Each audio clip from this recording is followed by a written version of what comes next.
Welcome back to my YouTube channel.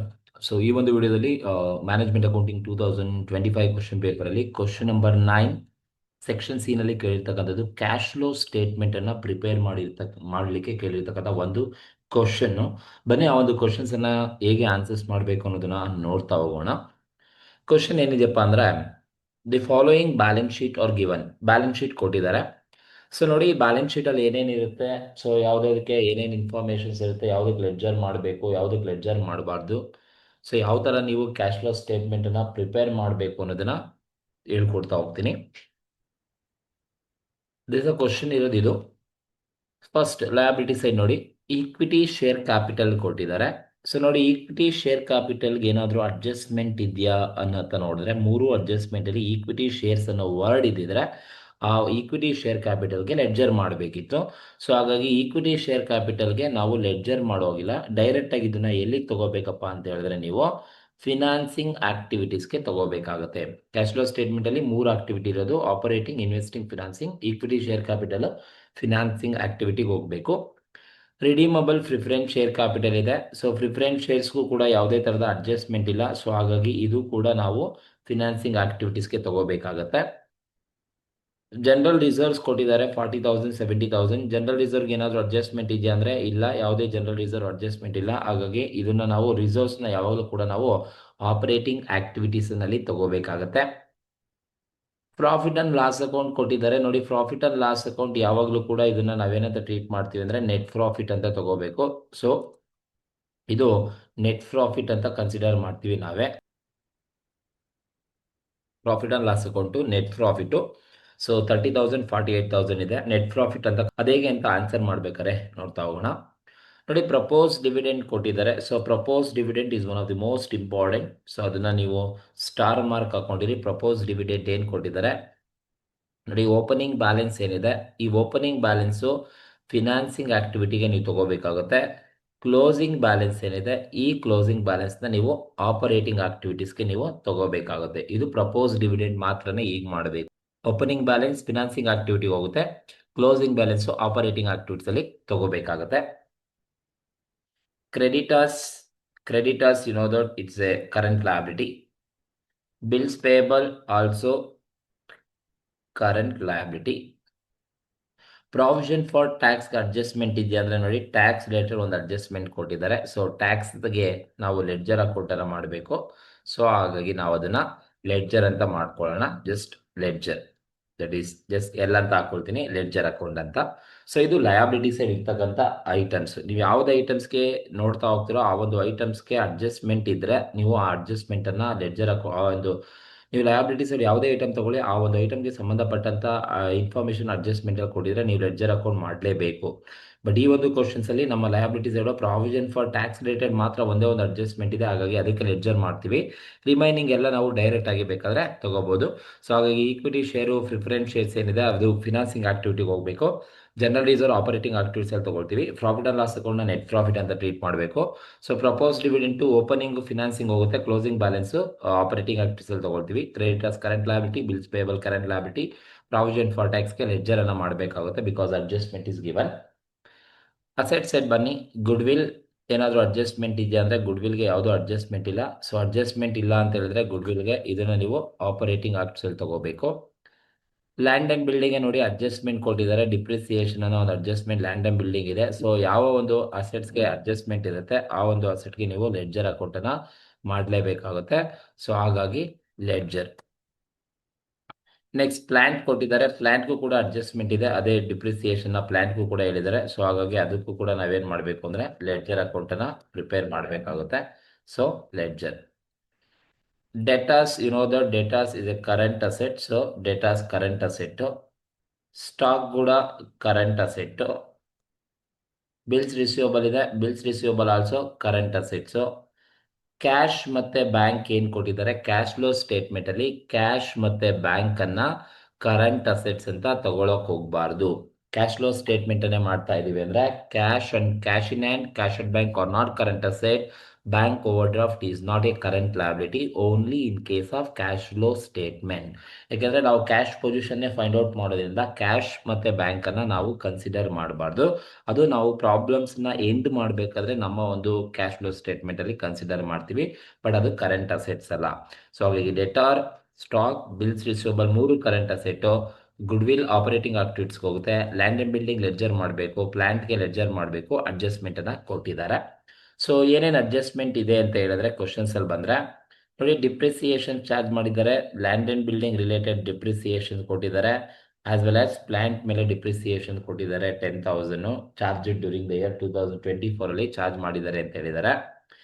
And second one ಬಂದು interim dividend 20,000 has been paid during the year 2024 ಅಲ್ಲಿ payment ಮಾಡಿದೀವಿ ಅಂತ ಹೇಳಿದ್ದಾರೆ.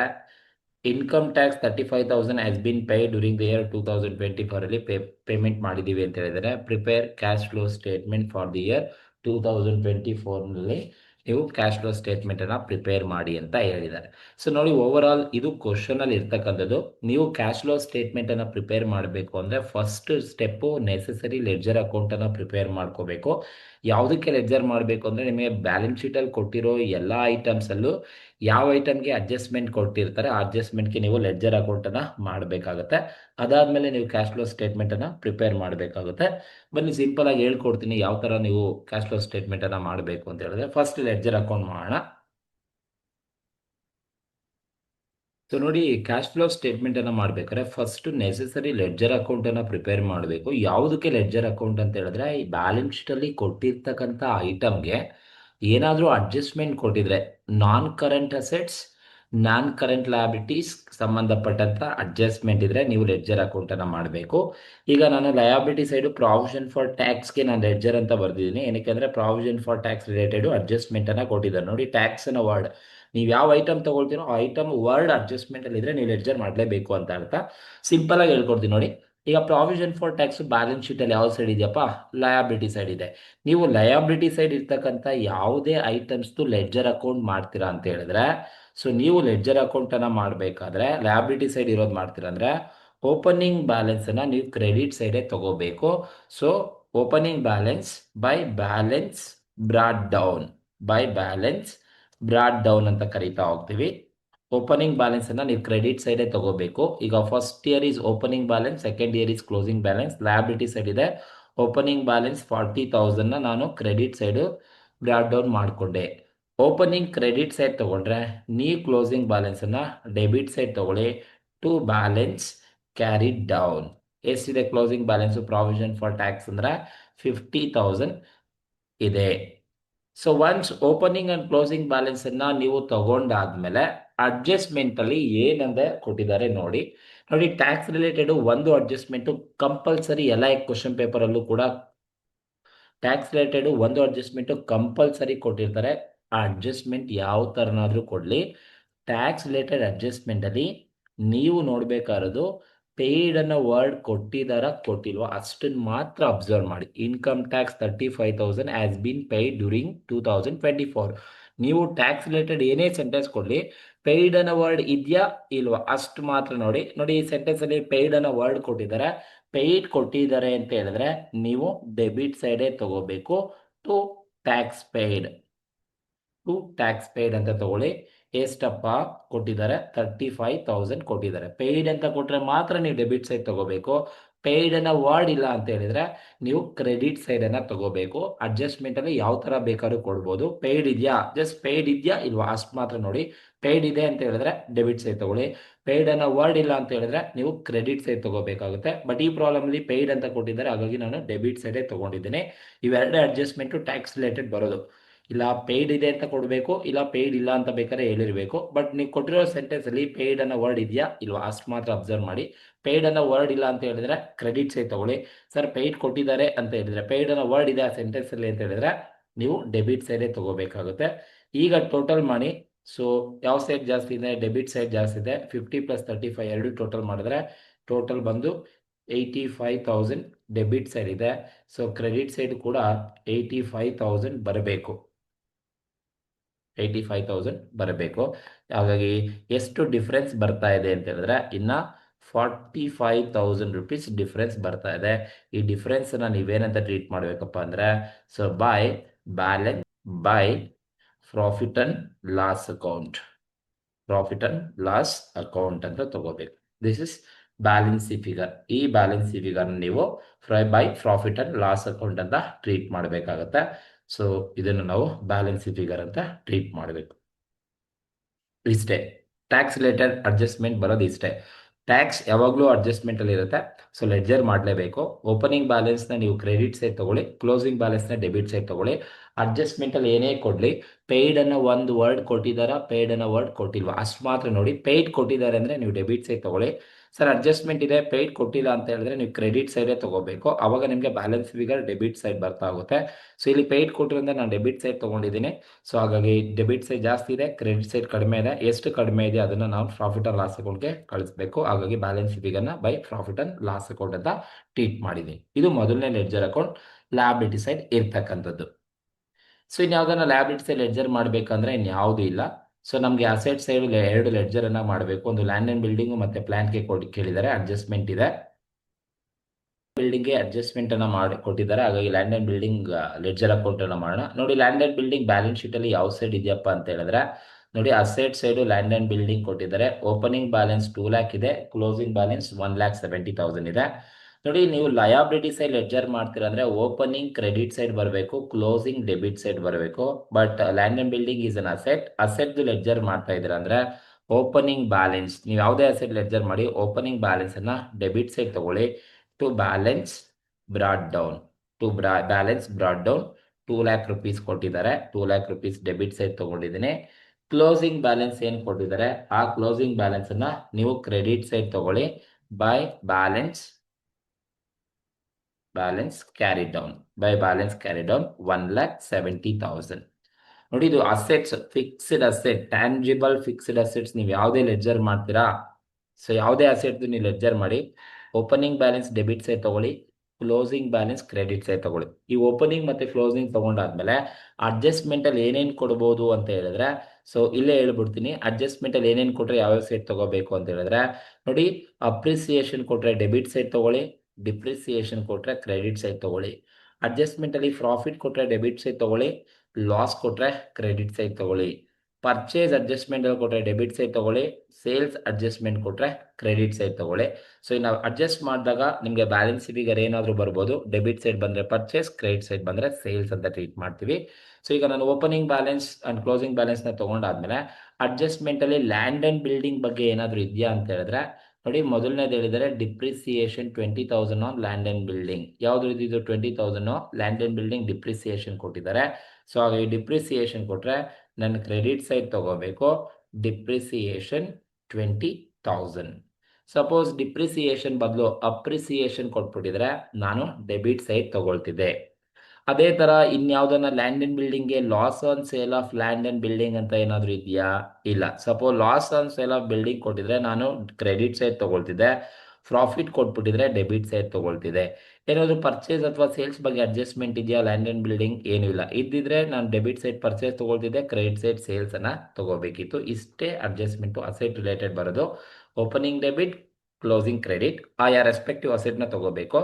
Profit debit, loss credit, purchase debit, sales credit, appreciation debit, depreciation credit ಬರುತ್ತೆ. So ಇನ್ಯಾವುದು ನಮಗೆ ಕ್ವಶನ್ಸಲ್ಲಿ ಕೊಟ್ಟಿಲ್ಲ ಲ್ಯಾಂಡ್ ಆ್ಯಂಡ್ ಬಿಲ್ಡಿಂಗ್. ಈಗ ಟೋಟಲ್ ಮಾಡಿದ್ರೆ ಸೊ ನನಗೆ ಕ್ರೆಡಿಟ್ ಸೈಡು 1,70,000 ಇದೆ, ಡೆಬಿಟ್ ಸೈಡ್ 2 ಲ್ಯಾಕ್ ಇದೆ. ಹಾಗಾಗಿ 2 ಲ್ಯಾಕ್ ಡೆಬಿಟ್ ಸೈಡೇ ಜಾಸ್ತಿ ಇದೆ. ಸೊ ಹಾಗಾಗಿ ನಾನು ಡೆಬಿಟ್ ಸೈಡ್ 2 ಲ್ಯಾಕ್ ತೊಗೊಳ್ತೀನಿ. ಸೊ ಈ ಕಡೆನೂ ಕೂಡ ನಾನು 2 ಲ್ಯಾಕನ್ನು ತೊಗೊಳ್ತೀನಿ. ಬರಬೇಕು 2 ಲ್ಯಾಕ್. ಬಟ್ ಎಷ್ಟು ಡಿಫ್ರೆನ್ಸ್ ಇದೆಯಪ್ಪ ಅಂದ್ರೆ 10,000 ರುಪೀಸ್ ಡಿಫ್ರೆನ್ಸ್ ಬರ್ತಾ ಇದೆ. ಈ 10,000 ರುಪೀಸ್ ಏನು ಡಿಫ್ರೆನ್ಸ್ ಬರ್ತಾ ಇದೆ, ಕ್ರೆಡಿಟ್ ಸೈಡ್ ಡಿಫ್ರೆನ್ಸ್ ಬಂದರೆ ಇದನ್ನು ನಾವು ಸೇಲ್ಸ್ ಅಂತ ಕರಿತಾ ಹೋಗ್ತೀವಿ. ಬ್ಯಾಲೆನ್ಸ್ ಫಿಗರ್ನ ನಾವು ಸೇಲ್ಸ್ ಅಂತ ಟ್ರೀಟ್ ಮಾಡಬೇಕಾಗುತ್ತೆ. ಸೊ ಡೆಬಿಟ್ ಸೈಡ್ ಬಂದರೆ ಪರ್ಚೇಸ್, ಕ್ರೆಡಿಟ್ ಸೈಡ್ ಬಂದರೆ ಸೇಲ್ಸ್ ಅಂತ ಟ್ರೀಟ್ ಮಾಡ್ತೀವಿ. ನಾವು ಲೆಡ್ಜರ್ ಅಕೌಂಟನ್ನು ಪ್ರಿಪೇರ್ ಮಾಡೋದೆ ಮಿಸ್ಸಿಂಗ್ ಫಿಗರ್ ಇವನ್ನ ಫೈಂಡ್ ಔಟ್ ಮಾಡಲಿಕ್ಕೆ. ಸೊ ಹಾಗಾಗಿ ನೀವು ಯಾವುದೇ ಫಿಕ್ಸ್ಡ್ ಅಸೆಟ್ ಲೆಡ್ಜರ್ ಮಾಡಿ, ಡೆಬಿಟ್ ಸೈಡ್ ಬಂದರೆ ಪರ್ಚೇಸ್, ಕ್ರೆಡಿಟ್ ಸೈಡ್ ಬಂದರೆ ನೀವು ಸೇಲ್ಸ್ ಅಂತ ಟ್ರೀಟ್ ಮಾಡಬೇಕು. ಸೊ ಇಲ್ಲಿ ನನಗೆ 10,000 ಕ್ರೆಡಿಟ್ ಸೈಡ್ ಡಿಫ್ರೆಂಟ್ ಬರ್ತಾ ಇದೆ, ಹಾಗಾಗಿ ಅದನ್ನು ನಾನು ಸೇಲ್ಸ್ ಅಂತ ಟ್ರೀಟ್ ಮಾಡಿದ್ದೀನಿ. ಇದು ಲ್ಯಾಂಡ್ ಆ್ಯಂಡ್ ಬಿಲ್ಡಿಂಗ್ ಇರ್ತಕ್ಕಂಥದ್ದು. ಇದೇ ಥರ ಅಡ್ಜಸ್ಟ್ಮೆಂಟು ಫಿಕ್ಸ್ಡ್ ಅಸೆಟ್ಟು ಪ್ಲ್ಯಾಂಟ್ಗಿದೆ. ಸೊ ಹಾಗಾಗಿ ಪ್ಲ್ಯಾಂಟ್ದು ಓಪನಿಂಗ್ ಬ್ಯಾಲೆನ್ಸ್ ಕೊಟ್ಟಿದ್ದಾರೆ 80, ಕ್ಲೋಸಿಂಗ್ ಬ್ಯಾಲೆನ್ಸ್ 2 ಲ್ಯಾಕ್ ಕೊಟ್ಟಿದ್ದಾರೆ. ಸೊ ಅದಕ್ಕೂ ನಾವು ಲೆಡ್ಜರ್ ಅಕೌಂಟನ್ನು ಮಾಡಬೇಕು.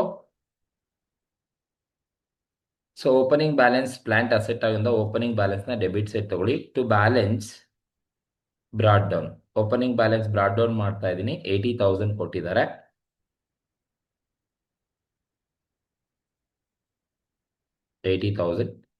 ಕ್ಲೋಸಿಂಗ್ ಬ್ಯಾಲೆನ್ಸ್ನ ಕ್ರೆಡಿಟ್ ಸೈಡ್ ತಗೊಳ್ಳಿ. ಬೈ ಬ್ಯಾಲೆನ್ಸ್ ಕ್ಯಾರಿ ಡೌನ್, ಎಷ್ಟು ಕೊಟ್ಟಿದ್ದಾರಪ್ಪ ಅಂದರೆ 2 ಲ್ಯಾಕ್ ರುಪೀಸ್ ಕೊಟ್ಟಿದ್ದಾರೆ ಕ್ರೆಡಿಟ್ ಸೈಡ್. ಓಪನಿಂಗ್ ಅಸೆಟ್ ಆಗಿಂದ ಓಪನಿಂಗ್ ಡೆಬಿಟ್, ಕ್ಲೋಸಿಂಗ್ ಕ್ರೆಡಿಟ್. ಇನ್ನೇನಾದರೂ ಅಡ್ಜಸ್ಟ್ಮೆಂಟಲ್ಲಿ ಪರ್ಚೇಸ್, ಸೇಲ್ಸ್, ಪ್ರಾಫಿಟ್, ಲಾಸ್ ಏನಾದರೂ ಕೊಟ್ಟಿದ್ದಾರಾ ಅಂತ ಹೇಳಿದ್ರೆ ಏನು ಕೊಟ್ಟಿಲ್ಲ. ಸೊ ನನಗೆ ಕೊಟ್ಟಿರೋದು ಒಂದೇ ಡಿಪ್ರಿಸಿಯೇಷನ್ ಮಾತ್ರ. ಸೊ ಡಿಪ್ರಿಸಿಯೇಷನ್ ಕೊಟ್ಟಿದ್ದಾರೆ, ಕ್ರೆಡಿಟ್ ಸೈಡ್ ತಗೊಳ್ತೀನಿ. ಬೈ ಡಿಪ್ರಿಸಿಯೇಷನ್ ಕೊಟ್ಟಿದ್ದಾರೆ. ಎಷ್ಟು ಕೊಟ್ಟಿದ್ದಾರೆ ಡಿಪ್ರಿಸಿಯೇಷನ್ ಅಂತ ಹೇಳಿದ್ರೆ ಪ್ಲ್ಯಾನ್ದು 10,000 ಮಾತ್ರ. ಡಿಪ್ರಿಸಿಯೇಷನ್ 10,000 ಕೊಟ್ಟಿದ್ದಾರೆ. ಸೊ ಹಾಗಾಗಿ ನಾನು ಡಿಪ್ರಿಸಿಯೇಷನ್ 10,000ನ ತಗೊಳ್ತೀನಿ. ಸೊ ನೀವು ಯಾವುದೇ ಅಸೆಟ್ಸ್ ಮಾಡಿ ಇಷ್ಟು 4 ಐಟಮ್ ನೋಡ್ಕೊಳ್ಳಿ. Opening debit, closing credit, appreciation adjustment ಕೊಟ್ಟರೆ ಡೆಬಿಟ್, ಡಿಪ್ರಿಸಿಯೇಷನ್ ಕೊಟ್ಟರೆ ಕ್ರೆಡಿಟ್. ಆ ಅಸೆಟ್ದು ಲಾಸ್ ಕೊಟ್ಟರೆ ಡೆಬಿಟ್, ಪರ್ಚೇಸ್ ಕೊಟ್ಟರೆ ಡೆಬಿಟ್, ಸೇಲ್ಸ್ ಕೊಟ್ಟರೆ ಕ್ರೆಡಿಟ್. ಇಷ್ಟನ್ನ ನೋಡ್ಕೊಳ್ಳಿ, ಟೋಟಲ್ ಮಾಡಿ ಯಾವ ಸೈಡ್ ಜಾಸ್ತಿ ಇರುತ್ತೆ ಯಾವ ಸೈಡ್ ಕಡಿಮೆ ಇರುತ್ತೆ ನೋಡಿ. ಈಗ ಟೋಟಲ್ ಮಾಡಿದ್ರೆ ಕ್ರೆಡಿಟ್ ಸೈಡ್ 2,10,000 ಇದೆ. ಹಾಗಾಗಿ 2,10,000 ಕ್ರೆಡಿಟ್ ಸೈಡೇ ಜಾಸ್ತಿ ಇದೆ. ಸೊ ಡೆಬಿಟ್ ಸೈಡು ಕೂಡ 2,10,000 ಬರಬೇಕು. ಅಂದರೆ ಎಷ್ಟು ಡಿಫ್ರೆನ್ಸ್ ಬರ್ತಾ ಇದೆಯಪ್ಪ ಅಂತ ಹೇಳಿದ್ರೆ 1,30,000 ನನಗೆ ಡಿಫ್ರೆನ್ಸ್ ಬರ್ತಾ ಇದೆ.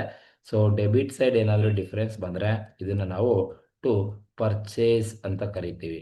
ಇದನ್ನು ನಾವು ಟು ಪರ್ಚೇಸ್ ಅಂತ ಟ್ರೀಟ್ ಮಾಡಬೇಕು ಬ್ಯಾಲೆನ್ಸ್ ಫಿಗರ್.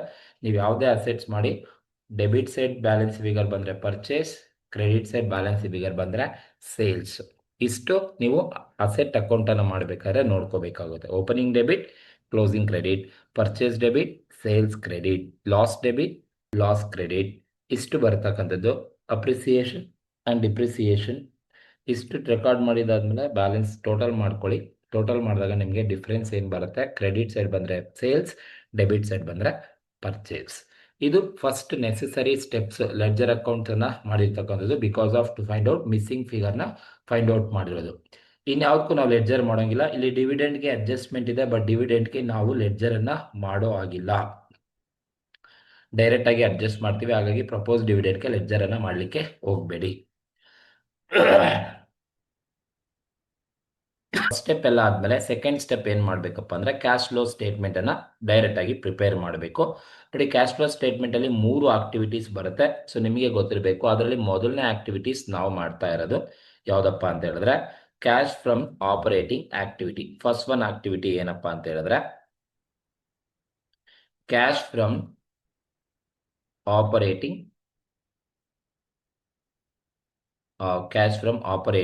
ಆಕ್ಟಿವಿಟಿ. ಮೊದಲನೇ ಆಕ್ಟಿವಿಟಿ ಕ್ಯಾಶ್ ಫ್ರಮ್ ಆಪರೇಟಿಂಗ್ ಆಕ್ಟಿವಿಟೀಸ್ನ ಮಾಡಬೇಕು. ನೋಡಿ, ಈ ಆಪರೇಟಿಂಗ್ ಆಕ್ಟಿವಿಟೀಸಲ್ಲಿ ಏನೇನು ಬರುತ್ತೆ, ಏನು ಮಾಡಬೇಕು ಅಂದರೆ ನಾನು ಹೇಳೋ ಮೆಥಡನ್ನು ಮಾತ್ರ ಅಪ್ಲೈ ಮಾಡಿ. ಫಸ್ಟ್ ನೀವು ತೊಗೋಬೇಕಾದ್ರೆ ಆಪರೇಟಿಂಗ್ ಆಕ್ಟಿವಿಟೀಸಲ್ಲಿ ನೀವು ತೊಗೊಳ್ತಾ ಇದ್ದಂದ್ರೆ ಫಸ್ಟು ನೆಟ್ ಪ್ರಾಫಿಟನ್ನು ತೊಗೊಳ್ಳಿ. Net profit, usually net profit ಎಲ್ಲಿ ಕೊಟ್ಟಿರ್ತಾರೆ ಅಂತ ಹೇಳಿದ್ರೆ ನಿಮ್ಮ ಕ್ವಶನಲ್ಲಿ ಬ್ಯಾಲೆನ್ಸ್ ಶೀಟ್ ಇರುತ್ತಲ್ವಾ, ಈ ಬ್ಯಾಲೆನ್ಸ್ ಶೀಟಲ್ಲಿ ಪ್ರಾಫಿಟ್ ಆ್ಯಂಡ್ ಲಾಸ್ ಅಕೌಂಟ್ ಕೊಟ್ಟಿರ್ತಾರೆ. ಈ ಪ್ರಾಫಿಟ್ ಆ್ಯಂಡ್ ಲಾಸ್ ಅಕೌಂಟ್ನ closing balance minus opening balance ಮಾಡ್ಕೊಳ್ಳಿ, ನಿಮಗೆ ನೆಟ್ ಪ್ರಾಫಿಟ್ ಬರುತ್ತೆ. ಇಲ್ಲಿ ಕ್ಲೋಸಿಂಗ್ ಬ್ಯಾಲೆನ್ಸ್ 48 ಇದೆ, ಓಪನಿಂಗ್ ಬ್ಯಾಲೆನ್ಸ್ 30 ಇದೆ. ಸೊ ನೀವು ಬ್ಯಾಲೆನ್ಸ್ ಶೀಟ್ ಕೊಟ್ಟಿದ್ದಾರೆ ಅಂದರೆ ನೆಟ್ ಪ್ರಾಫಿಟ್ ಯಾವಾಗಲೂ ಕೂಡ ನಿಮಗೆ ಪ್ರಾಫಿಟ್ ಆ್ಯಂಡ್ ಲಾಸ್ ಅಕೌಂಟಲ್ಲೇ ಇರುತ್ತೆ. ಹಾಗಾಗಿ ನೀವೇನು ಮಾಡಬೇಕು ಅಂದರೆ closing balance 48,000 minus opening balance 30,000 ಮಾಡಿದ್ರೆ ನಿಮಗೆ net profit plus or minus ಏನು ಬೇಕಾದ್ರೂ ಬರ್ಬೋದು. 18,000 ಪಾಸಿಟಿವ್ ಬರ್ತಾ ಇದೆ. ಪಾಸಿಟಿವ್ ಬಂದರೆ ಪ್ರಾಫಿಟ್ ಅಂತ ಅರ್ಥ, ಲಾಸ್ ಬಂದರೆ ನೆಗೆಟಿವ್ ಬಂದರೆ ಲಾಸ್ ಅಂತ ಅರ್ಥ. ಸೊ ನೀವು ಕ್ಯಾಶ್ ಫ್ರಮ್ ಆಪರೇಟಿಂಗ್ ಆಕ್ಟಿವಿಟಿ ಮಾಡಬೇಕಾದ್ರೆ ಫಸ್ಟು ನೆಟ್ ಪ್ರಾಫಿಟನ್ನೇ ತಗೋಬೇಕು. ನಿಮ್ಮ ಬ್ಯಾಲೆನ್ಸ್ ಶೀಟ್ನ ಪ್ರಾಫಿಟ್ ಆ್ಯಂಡ್ ಲಾಸ್ ಅಕೌಂಟ್ನ closing balance minus opening balance ಮಾಡ್ಕೊಳ್ಳಿ, ನಿಮಗೆ ನೆಟ್ ಪ್ರಾಫಿಟ್ 18,000 ಸಿಗುತ್ತೆ. ಸೊ ಒನ್ಸ್ ನೆಟ್ ಪ್ರಾಫಿಟನ್ನು ತೊಗೊಂಡಾದ್ಮೇಲೆ ನೀವು ಏನು ಮಾಡಿ ಅಂದರೆ ಏನನ್ನ ಆ್ಯಡ್ ಮಾಡಬೇಕಪ್ಪ ಅಂತ ಹೇಳಿದ್ರೆ non operating expenses. Non operating ಎಕ್ಸ್ಪೆನ್ಸ್ನ ನೀವು ಆ್ಯಡ್ ಮಾಡಬೇಕು. ಇದು ನಾನ್ ಆಪರೇಟಿಂಗ್ ಎಕ್ಸ್ಪೆನ್ಸಸ್ ಎಲ್ಲಿರುತ್ತೆ ಅಂತ ಹೇಳಿದ್ರೆ ಜಸ್ಟ್ ನಾನು ಹೇಳೋ ಮೆಥಡನ್ನು ಫಾಲೋ ಮಾಡಿ. ನಿಮ್ಮ ಬ್ಯಾಲೆನ್ಸ್ ಶೀಟಲ್ಲಿ ಲಯಾಬಿಲಿಟಿ ಸೈಡು ಫಸ್ಟ್ ನೋಡಿ, ಲಯಬಿಲಿಟಿ ಸೈಡಲ್ಲಿ ಏನಾದರೂ ರಿಸರ್ವ್ಸ್ ಕೊಟ್ಟಿದ್ದಾರಾ ನೋಡಿ. ಎಸ್ ನೋಡಿ, ರಿಸರ್ವ್ಸ್ ಕೊಟ್ಟಿದ್ದಾರೆ. ರಿಸರ್ವ್ಸ್ ಇದು ಆಪರೇಟಿಂಗ್ ಆಕ್ಟಿವಿಟೀಸಲ್ಲೇ ಬರಬೇಕು. ಈಗ ಓಪನಿಂಗ್ ಬ್ಯಾಲೆನ್ಸ್ 40 ಇದೆ, ಕ್ಲೋಸಿಂಗ್ ಬ್ಯಾಲೆನ್ಸ್ 30 ಇದೆ. ಎಷ್ಟು ಡಿಫ್ರೆನ್ಸ್ ಇದೆ? 30,000 ಡಿಫ್ರೆನ್ಸ್ ಇದೆ. ಲಯಬಿಲಿಟಿ ಸೈಡು ರಿಸರ್ವ್ಸ್ ಕೊಟ್ಟಿದ್ದಾರೆ ಅಂತ ಹೇಳಿದ್ರೆ ನೀವು ಇಲ್ಲೇ ತಗೋಬೇಕು. ಸೊ ಹಾಗಾಗಿ ನೀವು ಅದನ್ನು transfer to general reserve, general reserve ಎಷ್ಟಪ್ಪ ಅಂದರೆ ಡಿಫ್ರೆನ್ಸ್ ಅಮೌಂಟ್ ತಗೊಳ್ಳಿ. ಓಪನಿಂಗ್ 40 ಇದೆ, ಕ್ಲೋಸಿಂಗ್ 70,000 ಕೊಟ್ಟಿದ್ದಾರೆ. ಸೊ ಜಸ್ಟ್ ನೀವು ಪ್ಲಸ್ ಮೈನಸ್ ತಗೋಬೇಡಿ, ಜಸ್ಟ್ ಡಿಫ್ರೆನ್ಸ್ ಅಮೌಂಟ್ ಮಾತ್ರ ತಗೋಬೇಕು. ನಾನು ನಿಮಗೆ ಗೊತ್ತಾಗಲಿ ಅಂತ ಈ ಥರ ತೋರಿಸ್ತಾ ಇದ್ದೀನಿ. ಸೊ ಡಿಫ್ರೆನ್ಸ್ ಅಮೌಂಟ್ ಎಷ್ಟಿದೆಯಪ್ಪ ಅಂತ ಹೇಳಿದ್ರೆ 30,000 ಡಿಫ್ರೆನ್ಸ್ ಅಮೌಂಟ್ ಇದೆ. ಸೊ ಅದನ್ನು ನೀವು ಸೀದಾ ಟ್ರಾನ್ಸ್ಫರನ್ನು ಮಾಡಬೇಕಾಗುತ್ತೆ. ಟ್ರಾನ್ಸ್ಫರ್ ಟು ಜನರಲ್ ರಿಸರ್ವ್ 40 ಮತ್ತು 70 ಎರಡು ಡಿಫ್ರೆನ್ಸನ್ನು ತಗೊಳ್ಳಿ. ಜನರಲ್ ರಿಸರ್ವ್ನ ನೀವು ಇಲ್ಲೇ ತಗೋಬೇಕಾಗುತ್ತೆ. ಅದನ್ನು ನೀವು ಟ್ರಾನ್ಸ್ಫರ್ ಟು ಜನರಲ್ ರಿಸರ್ವ್ ಅಂತ ಕರಿತೀವಿ. 30,000 ಡಿಫ್ರೆನ್ಸ್ ತಗೊಳ್ಳಿ. ನೆಕ್ಸ್ಟ್ ಲಯಬಿಲಿಟಿ ಸೈಡು ಏನಾದರೂ ಪ್ರಪೋಸ್ ಡಿವಿಡೆಂಡ್ ಕೊಟ್ಟಿದ್ದಾರಾ ಚೆಕ್ ಮಾಡ್ಕೊಳ್ಳಿ. ರಿಸರ್ವ್ಸ್ ಆದಮೇಲೆ ಎಸ್ ಪ್ರಪೋಸ್ ಡಿವಿಡೆಂಡ್ ಕೊಟ್ಟಿದ್ದಾರೆ. ಪ್ರಪೋಸ್ ಡಿವಿಡೆಂಡ್ ಕೊಟ್ಟರೆ ಕ್ಲೋಸಿಂಗ್ ಬ್ಯಾಲೆನ್ಸ್ ಏನಿದೆ 50,000. ಕ್ಲೋಸಿಂಗ್ ಬ್ಯಾಲೆನ್ಸ್ ಮಾತ್ರನೇ ನೀವು ಇಲ್ಲಿ ತಗೋಬೇಕು ಕ್ಯಾಶ್ ಫ್ಲೋ ಸ್ಟೇಟ್ಮೆಂಟನ್ನು ಮಾಡಬೇಕಾದ್ರೆ ಆಪರೇಟಿಂಗ್ ಆಕ್ಟಿವಿಟಿಗೆ. ಸೊ ಪ್ರಪೋಸ್ಡ್ ಡಿವಿಡೆಂಡ್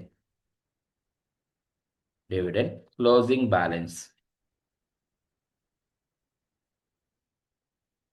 ಬ್ಯಾಲೆನ್ಸ್ ಮಾತ್ರ ಇಲ್ಲಿ ತಗೋಬೇಕು. ಓಪನಿಂಗ್ ಬ್ಯಾಲೆನ್ಸ್ ಫಿನಾನ್ಸಿಂಗ್ ಆಕ್ಟಿವಿಟಿಗೆ ಹೋಗುತ್ತೆ. ಎಷ್ಟಿದೆಯಪ್ಪ ಪ್ರಪೋಸ್ ಡಿವಿಡೆಂಡ್ ಕ್ಲೋಸಿಂಗ್ ಬ್ಯಾಲೆನ್ಸ್ ಅಂದರೆ 50,000 ಇದೆ. ಇನ್ನರ್ ಕಾಲಮಲ್ಲಿ 50,000 ತಗೊಳ್ತೀನಿ. ಇನ್ನು ಲಯಬಿಲಿಟಿ ಸೈಡ್ ಇನ್ನೇನಿದೆ ಅಂದರೆ ಪ್ರಾವಿಷನ್ ಫಾರ್ ಟ್ಯಾಕ್ಸ್ ಇದೆಯಾ ಅದನ್ನು ನೋಡಿ. ಸೊ ಪ್ರಾವಿಷನ್ ಫಾರ್ ಟ್ಯಾಕ್ಸ್ ಇದೆ ನೋಡಿ. ಪ್ರಾವಿಷನ್ ಫಾರ್ ಟ್ಯಾಕ್ಸ್ ಇದೆ, ನಾವು ಲೆಡ್ಜರ್ ಮಾಡಿದ್ದೀವಿ. ಲೆಡ್ಜರ್ ಮಾಡಿದ್ರೆ ನೀವು ಈ ಅಮೌಂಟನ್ನು ನೋಡೋಕೆ ಹೋಗಬೇಡಿ. ಸೊ ಲೆಡ್ಜರ್ ಮಾಡಿದ್ದೀರ ಅಂದರೆ ನೀವು ಈ ಅಮೌಂಟು ಎಲ್ಲೂ ಕೂಡ ಕನ್ಸಿಡರ್ ಮಾಡೋಂಗಿಲ್ಲ. ನೀವು ಲೆಡ್ಜರನ್ನೇ ನೋಡಬೇಕು. ಲೆಡ್ಜರ್ ಅಕೌಂಟಲ್ಲಿ ಕ್ರೆಡಿಟ್ ಸೈಡು ಡಿಫ್ರೆನ್ಸ್ ಬಂದಿರುತ್ತೆ ನೋಡಿ. ಕ್ರೆಡಿಟ್ ಸೈಡೇ ಇರುತ್ತೆ by profit and loss account. ಯಾವಾಗ ನೀವು ಪ್ರಾವಿಷನ್ ಫಾರ್ ಟ್ಯಾಕ್ಸ್ಗೆ ಲೆಡ್ಜರ್ ಮಾಡಿರ್ತೀರಾ ನೀವು ಲೆಡ್ಜರನ್ನೇ ನೋಡಿ. ಲೆಡ್ಜರ್ ಅಕೌಂಟಲ್ಲಿ credit side profit and loss account ಅಂತ ಬಂದಿದೆ ನೋಡಿ. 45,000 ಬ್ಯಾಲೆನ್ಸ್ ಫಿಗರ್ ಏನಿದೆ ಅದನ್ನು ನೀವು ಇಲ್ಲಿಗೆ ಕಳಿಸ್ಬೇಕು ನಾನ್ ಆಪರೇಟಿಂಗ್ ಎಕ್ಸ್ಪೆನ್ಸಸ್ಗೆ. ಸೊ ಹಾಗಾಗಿ ಪ್ರಾವಿಷನ್ ಫಾರ್ ಟ್ಯಾಕ್ಸಿಯೇಷನ್ 45,000 ಬ್ಯಾಲೆನ್ಸ್ ಫಿಗರ್ನ ಇಲ್ಲಿಗೆ ತಗೋಬೇಕಾಗುತ್ತೆ.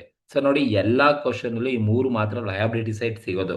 Transfer to reserve, propose dividend, provision for tax. ಈ ಮೂರು ಲಯಬಿಲಿಟಿ ಸೈಡ್ ಇರೋ ಐಟಮ್ಸು ನೀವು ಫಸ್ಟ್ ತಗೊಳ್ಳಿ.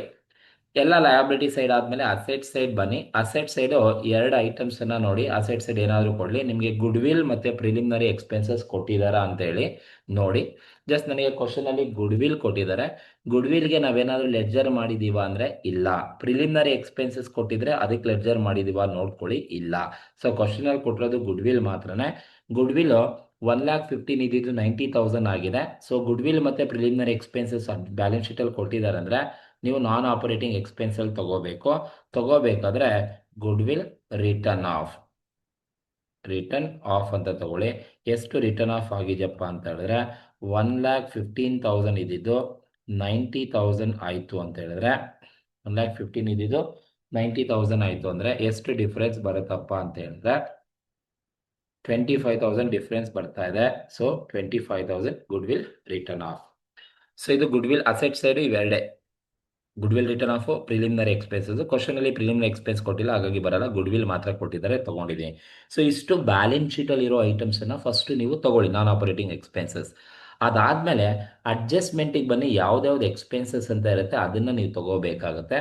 ನೋಡಿ, ನಮಗೆ ಡಿಪ್ರಿಸಿಯೇಷನ್ ಕೊಟ್ಟಿದ್ದಾರೆ. ಡಿಪ್ರಿಸಿಯೇಷನ್ ಯಾವಾಗಲೂ ಏನಪ್ಪ ಅಂದರೆ ಎಕ್ಸ್ಪೆನ್ಸಸ್ಸು. ಲ್ಯಾಂಡ್ ಆ್ಯಂಡ್ ಬಿಲ್ಡಿಂಗ್ 20,000 ಇದೆ, ಪ್ಲಾಂಟ್ ಆ್ಯಂಡ್ ಮಿಷನರಿ 10,000 ಇದೆ. ಎಲ್ಲ ಡಿಪ್ರಿಸಿಯೇಷನು ಎಕ್ಸ್ಪೆನ್ಸಸ್ ಯಾವಾಗಲೂ ಕೂಡ. ಸೊ ಹಾಗಾಗಿ ನೀವು ಡಿಪ್ರಿಸಿಯೇಷನ್ನ ಆ್ಯಡ್ ಮಾಡಬೇಕಾಗುತ್ತೆ. So depreciation is also non operating expenses. Depreciation on land and building 20,000 ಕೊಟ್ಟಿದ್ದಾರೆ. ದೆನ್ ಡಿಪ್ರಿಸಿಯೇಷನ್ ಆನ್ ಪ್ಲ್ಯಾಂಟ್ ಕೊಟ್ಟಿದ್ದಾರೆ 10,000 ಕೊಟ್ಟಿದ್ದಾರೆ. ನೋಡಿ, ಇದು ಅಡ್ಜಸ್ಟ್ಮೆಂಟಲ್ಲಿರೋ ಡಿಪ್ರಿಸಿಯೇಷನ್. ಯಾವುದೇ ಐಟಮ್ ಅಡ್ಜಸ್ಟ್ಮೆಂಟಲ್ಲಿ ಕೊಟ್ಟಿದ್ದಾರೆ ಅಂದರೆ 2 ಟೈಮ್ ಬರಬೇಕು. ಸೊ ಈಗ ನೋಡಿ, ಜಸ್ಟ್ ನನಗೆ ಪ್ಲ್ಯಾಂಟ್ ಡಿಪ್ರಿಸಿಯೇಷನ್ 10,000 ಏನು ಕೊಟ್ಟಿದ್ದಾರೆ, 1 time ledger account credit side ತೊಗೊಂಡಿದ್ದೀನಿ. ಇನ್ನೊಂದು ಟೈಮು ಪ್ಲ್ಯಾಂಟ್ನ ಡಿಪ್ರಿಸಿಯೇಷನ್ ಏನಿದೆ 10,000 ಇಲ್ಲಿ ತೊಗೊಂಡಿದ್ದೀನಿ. ನೋಡಿ, 2 ಟೈಮ್ 10,000 ಆಯಿತು, ಇನ್ನೆಲ್ಲೂ ಬರೋದಿಲ್ಲ. ಅದೇ ಥರ ನೋಡಿ, ಲ್ಯಾಂಡ್ ಆ್ಯಂಡ್ ಬಿಲ್ಡಿಂಗ್ ಡಿಪ್ರಿಸಿಯೇಷನ್ 20,000 ರೂಪಾಯಿ ಇದೆ, ಇಲ್ಲಿ 1 ಟೈಮ್ ತೊಗೊಂಡಿದ್ದೀನಿ. ಅದೇ ಥರ ನೀವು ಲೆಡ್ಜರ್ ಅಕೌಂಟನ್ನು ಮಾಡಿದಾಗ ಲ್ಯಾಂಡ್ ಆ್ಯಂಡ್ ಬಿಲ್ಡಿಂಗ್ದು ಡಿಪ್ರಿಸಿಯೇಷನ್ 20,000 ಇಲ್ಲಿ ಒನ್ ಟೈಮ್ ತೊಗೊಂಡಿದ್ದೀನಿ. ಸೊ ಈಗ ನಾವು ಎರಡೂ ಟೈಮ್ ತೊಗೊಂಡಿದ್ದೀವಿ, ಇನ್ನೆಲ್ಲೂ ಆ ಡಿಪ್ರಿಸಿಯೇಷನ್ ಬರಬಾರ್ದು. ಯಾವುದೇ ಅಡ್ಜಸ್ಟ್ಮೆಂಟ್ ಕೊಟ್ಟಿದ್ದಾರೆ ಅಂದರೆ ಅದೆಲ್ಲದೂ ಕೂಡ 2 ಟೈಮ್ಸ್ ಬರಬೇಕು. ಸೊ ನಾವಿಲ್ಲಿ ಆಲ್ರೆಡಿ ಕನ್ಸಿಡರ್ ಮಾಡೋದ್ರಿಂದ ಸೊ ಇನ್ನೆಲ್ಲೂ ಕೂಡ ತೊಗೊಳಕ್ಕೆ ಹೋಗ್ಬೇಡಿ. ಡಿಪ್ರಿಸಿಯೇಷನ್ ಕೊಟ್ಟರೆ ಇದೇ ಥರ ಟ್ರೀಟ್ಮೆಂಟ್ ಮಾಡಬೇಕು. One time ledger account credit side, ಇನ್ನೊಂದು ಟೈಮು ಕ್ಯಾಶ್ ಫ್ಲೋ ಸ್ಟೇಟ್ಮೆಂಟಲ್ಲಿ ನಾನ್ ಆಪರೇಟಿಂಗ್ ಎಕ್ಸ್ಪೆನ್ಸಲ್ಲಿ ನೀವು ಆ್ಯಡ್ ಮಾಡಬೇಕು. ಇದು ಮೊದಲನೇದು ಡಿಪ್ರಿಸಿಯೇಷನ್ ಇರೋದು ಅಡ್ಜಸ್ಟ್ಮೆಂಟಲ್ಲಿರೋ ಎಕ್ಸ್ಪೆನ್ಸಸ್. ಆದಮೇಲೆ ನೆಕ್ಸ್ಟ್ ಸೆಕೆಂಡ್ ಒನ್ ಅಡ್ಜಸ್ಟ್ಮೆಂಟ್ ಏನಿದೆ ಅಂತ ಹೇಳಿದ್ರೆ ನೋಡಿ, ಇಂಟೀರಿಯಂ ಡಿವಿಡೆಂಡ್ 20,000 ಪೇಯ್ಡ್. ನೋಡಿ, ನೀವು ಡಿವಿಡೆಂಟನ್ನು ಪೇಮೆಂಟ್ ಮಾಡಿದ್ರೆ ನಮಗೆ ಇನ್ಕಮ್ ಎಕ್ಸ್ಪೆನ್ಸಸ್ ಅಂತ ಹೇಳಿದ್ರೆ ಎಕ್ಸ್ಪೆನ್ಸಸ್ ಆಗುತ್ತೆ. ಹಾಗಾಗಿ ನಾವು ಇಂಟೀರಿಯಂ ಡಿವಿಡೆಂಡ್ 20,000ನ ನಾವು ನಾನ್ ಆಪರೇಟಿಂಗ್ ಎಕ್ಸ್ಪೆನ್ಸ್ ಅಂತ ಟ್ರೀಟ್ ಮಾಡಬೇಕು. ಸೊ ಇಲ್ಲಿ ಆ್ಯಡ್ ಮಾಡಿ, interim dividend is A non operating expenses 20,000 ಇಲ್ಲಿಗೆ ತಗೋಬೇಕಾಗುತ್ತೆ. ಸೊ ಇನ್ನು ಒಂದು ಅಡ್ಜಸ್ಟ್ಮೆಂಟಲ್ಲಿ ಟ್ಯಾಕ್ಸ್ ಪೇಯ್ಡ್ ಕೊಟ್ಟಿದ್ದಾರೆ. ಟ್ಯಾಕ್ಸ್ ಪೇಯ್ಡ್ನ ನಾವು ನಾನ್ ಆಪರೇಟಿಂಗ್ ಎಕ್ಸ್ಪೆನ್ಸಲ್ಲಿ ತಗೊಳ್ಳಲ್ಲ, ಪೇಯ್ಡು ಬಿಫೋರ್ ಟ್ಯಾಕ್ಸ್ ಆದಮೇಲೆ ಲೆಸ್ ಮಾಡಬೇಕು. ಅದೆಲ್ಲಿ ಅಂತ ತೋರಿಸ್ತೀನಿ. ಸೊ ಇವೆರಡು ಮೊದಲ ಎರಡು ಅಡ್ಜಸ್ಟ್ಮೆಂಟು ಕೂಡ ಹೀಗೆ ಟ್ರೀಟ್ ಮಾಡಬೇಕು. ಸೊ ಇನ್ಯಾವುದು ಎಕ್ಸ್ಪೆನ್ಸಸ್ಸು ನಾವು ಬಿಟ್ಟಿಲ್ಲ. ಸೊ ಹೀಗೇನೆ ನೀವು ಟ್ರೀಟ್ ಮಾಡಬೇಕು. First liability side reserves, propose dividend, provision for tax ತೊಗೊಳ್ಳಿ. Asset side goodwill, paid preliminary expenses ಇದೆಯಾ ನೋಡ್ಕೊಂಡು ತೊಗೊಳ್ಳಿ. ಅದಾದಮೇಲೆ ಅಡ್ಜಸ್ಟ್ಮೆಂಟಲ್ಲಿ ಏನಾದರೂ ಡಿಪ್ರಿಸಿಯೇಷನ್ ಇದೆಯಾ, ಡಿವಿಡೆಂಟ್ ಇದೆಯಾ, ಲಾಸ್ ಇದೆಯಾ, ಯೂಶಲಿ ಮೂರೇ ಕೊಡೋದು. ಆ ಮೂರು ಕೊಟ್ಟಿದ್ರೆ ನೀವು ಇಲ್ಲಿ ತಗೊಳ್ಳಿ. ತೊಗೊಂಡಾದ್ಮೇಲೆ ಈಗೇನು ಮಾಡಿ ಅಂದರೆ ನೀವು ಎಲ್ಲ ಅಮೌಂಟ್ನ ನೀವು ಟೋಟಲ್ ಮಾಡ್ಕೊಳ್ಳಿ. ಇಷ್ಟು ಟೋಟಲ್ ಮಾಡಿದ್ರೆ ನಿಮಗೆ ಎಸ್ ಬರುತ್ತಪ್ಪ ಅಂತ ಹೇಳಿದ್ರೆ 2,18,000 ಟೋಟಲ್ ಬರುತ್ತೆ. ಸೊ ಟೋಟಲ್ ಮಾಡಿದ್ರೆ ನಾನು 2,18,000 ಟೋಟಲ್ ತಗೊಳ್ತೀನಿ. ಸೊ ನೆಟ್ ಪ್ರಾಫಿಟ್ಗೆ ಆ್ಯಡ್ ನಾನ್ ಆಪರೇಟಿಂಗ್ ಎಕ್ಸ್ಪೆನ್ಸ್ನ ನೀವು ಆ್ಯಡ್ ಮಾಡಬೇಕು. ಆ ನಾನ್ ಆಪರೇಟಿಂಗ್ ಎಕ್ಸ್ಪೆನ್ಸ್ನ ನೀವು ಆ್ಯಡ್ ಮಾಡಿದ್ದಾದಮೇಲೆ ನೆಕ್ಸ್ಟ್ ನೀವೇನು ಮಾಡಬೇಕಪ್ಪ ಅಂದರೆ less non operating income. Non operating ಇನ್ಕಮ್ನ ಲೆಸ್ ಮಾಡಬೇಕು. ಇನ್ಕಮ್ ಇದು ಎಲ್ಲಿ ಇರುತ್ತಪ್ಪ ಅಂದರೆ ಕ್ವಶನಲ್ಲಿ ಅಡ್ಜಸ್ಟ್ಮೆಂಟಲ್ಲೇ ಇರುತ್ತೆ. ಅಡ್ಜಸ್ಟ್ಮೆಂಟಲ್ಲಿ ಪ್ರಾಫಿಟ್ ಇದೆಯಾ ನೋಡಿ, ಇಲ್ಲ. ಏನಾದರೂ ರಿಸೀವ್ಡ್ ಅಂತ ಇದೆಯಾ, ಇಲ್ಲ. ಫಾರ್ ಎಕ್ಸಾಂಪಲ್ ಡಿವಿಡೆಂಡ್ ಪೇಯ್ಡ್ ಕೊಡೋ ಬದಲು ಡಿವಿಡೆಂಡ್ ರಿಸೀವ್ಡ್ ಅಂತ ಕೊಟ್ಟಿದ್ರೆ ಇನ್ಕಮ್ ಆಗ್ಬಿಡ್ತಿತ್ತು. ನಾನು ಇಲ್ಲಿ ಇನ್ಕಮಲ್ಲಿ ತೊಗೋಬೇಕಿತ್ತು. ಅಡ್ಜಸ್ಟ್ಮೆಂಟಲ್ಲಿ ಯಾವುದೂ ಇನ್ಕಮ್ ಇಲ್ಲ, ಅಡ್ಜಸ್ಟ್ಮೆಂಟಲ್ಲೇ ಕೊಡ್ತಾರೆ. ಸೊ ಪ್ರಾಫಿಟ್ ಮತ್ತು ಡಿವಿಡೆಂಡ್ ರಿಸೀವ್ಡ್ ಅಂತ ಕೊಡ್ತಾರೆ. ಅವೆರಡು ಬಿಟ್ಟು ಬೇರೆ ಯಾವುದೂ ಕೂಡ ಕೊಡೋದಕ್ಕೆ ಹೋಗೋದಿಲ್ಲ. ಸೊ ಕ್ವಶನಲ್ಲಿ ಯಾವುದೂ ಇಲ್ಲ. ಸೊ ಹಾಗಾಗಿ ನಾನು ನಿಲ್ ಅಂತ ಹಾಕ್ಕೊಳ್ತೀನಿ. ಈಗ ನಾನು ಅಡ್ಜಸ್ಟ್ ಮಾಡಿದ್ರೆ ನನಗೆ 2,18,000 ಏನು ಬರುತ್ತೆ. This amount is called as cash from operating activity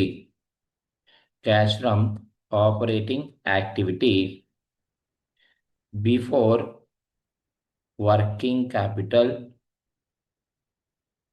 changes. ಇದನ್ನು ನಾವು cash from operating activity before working capital changes ಅಂತ ಟ್ರೀಟ್ ಮಾಡಬೇಕು.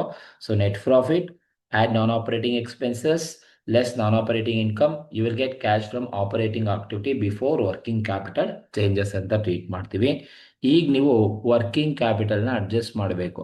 ಏನಪ್ಪ ವರ್ಕಿಂಗ್ ಕ್ಯಾಪಿಟಲ್ನ ಅಡ್ಜಸ್ಟ್ ಮಾಡೋದು ಹೇಗೆ ಅಂದರೆ ಏನು ಆ್ಯಡ್ ಮಾಡಬೇಕು ಅಂತ ಹೇಳಿದ್ರೆ decrease in current assets,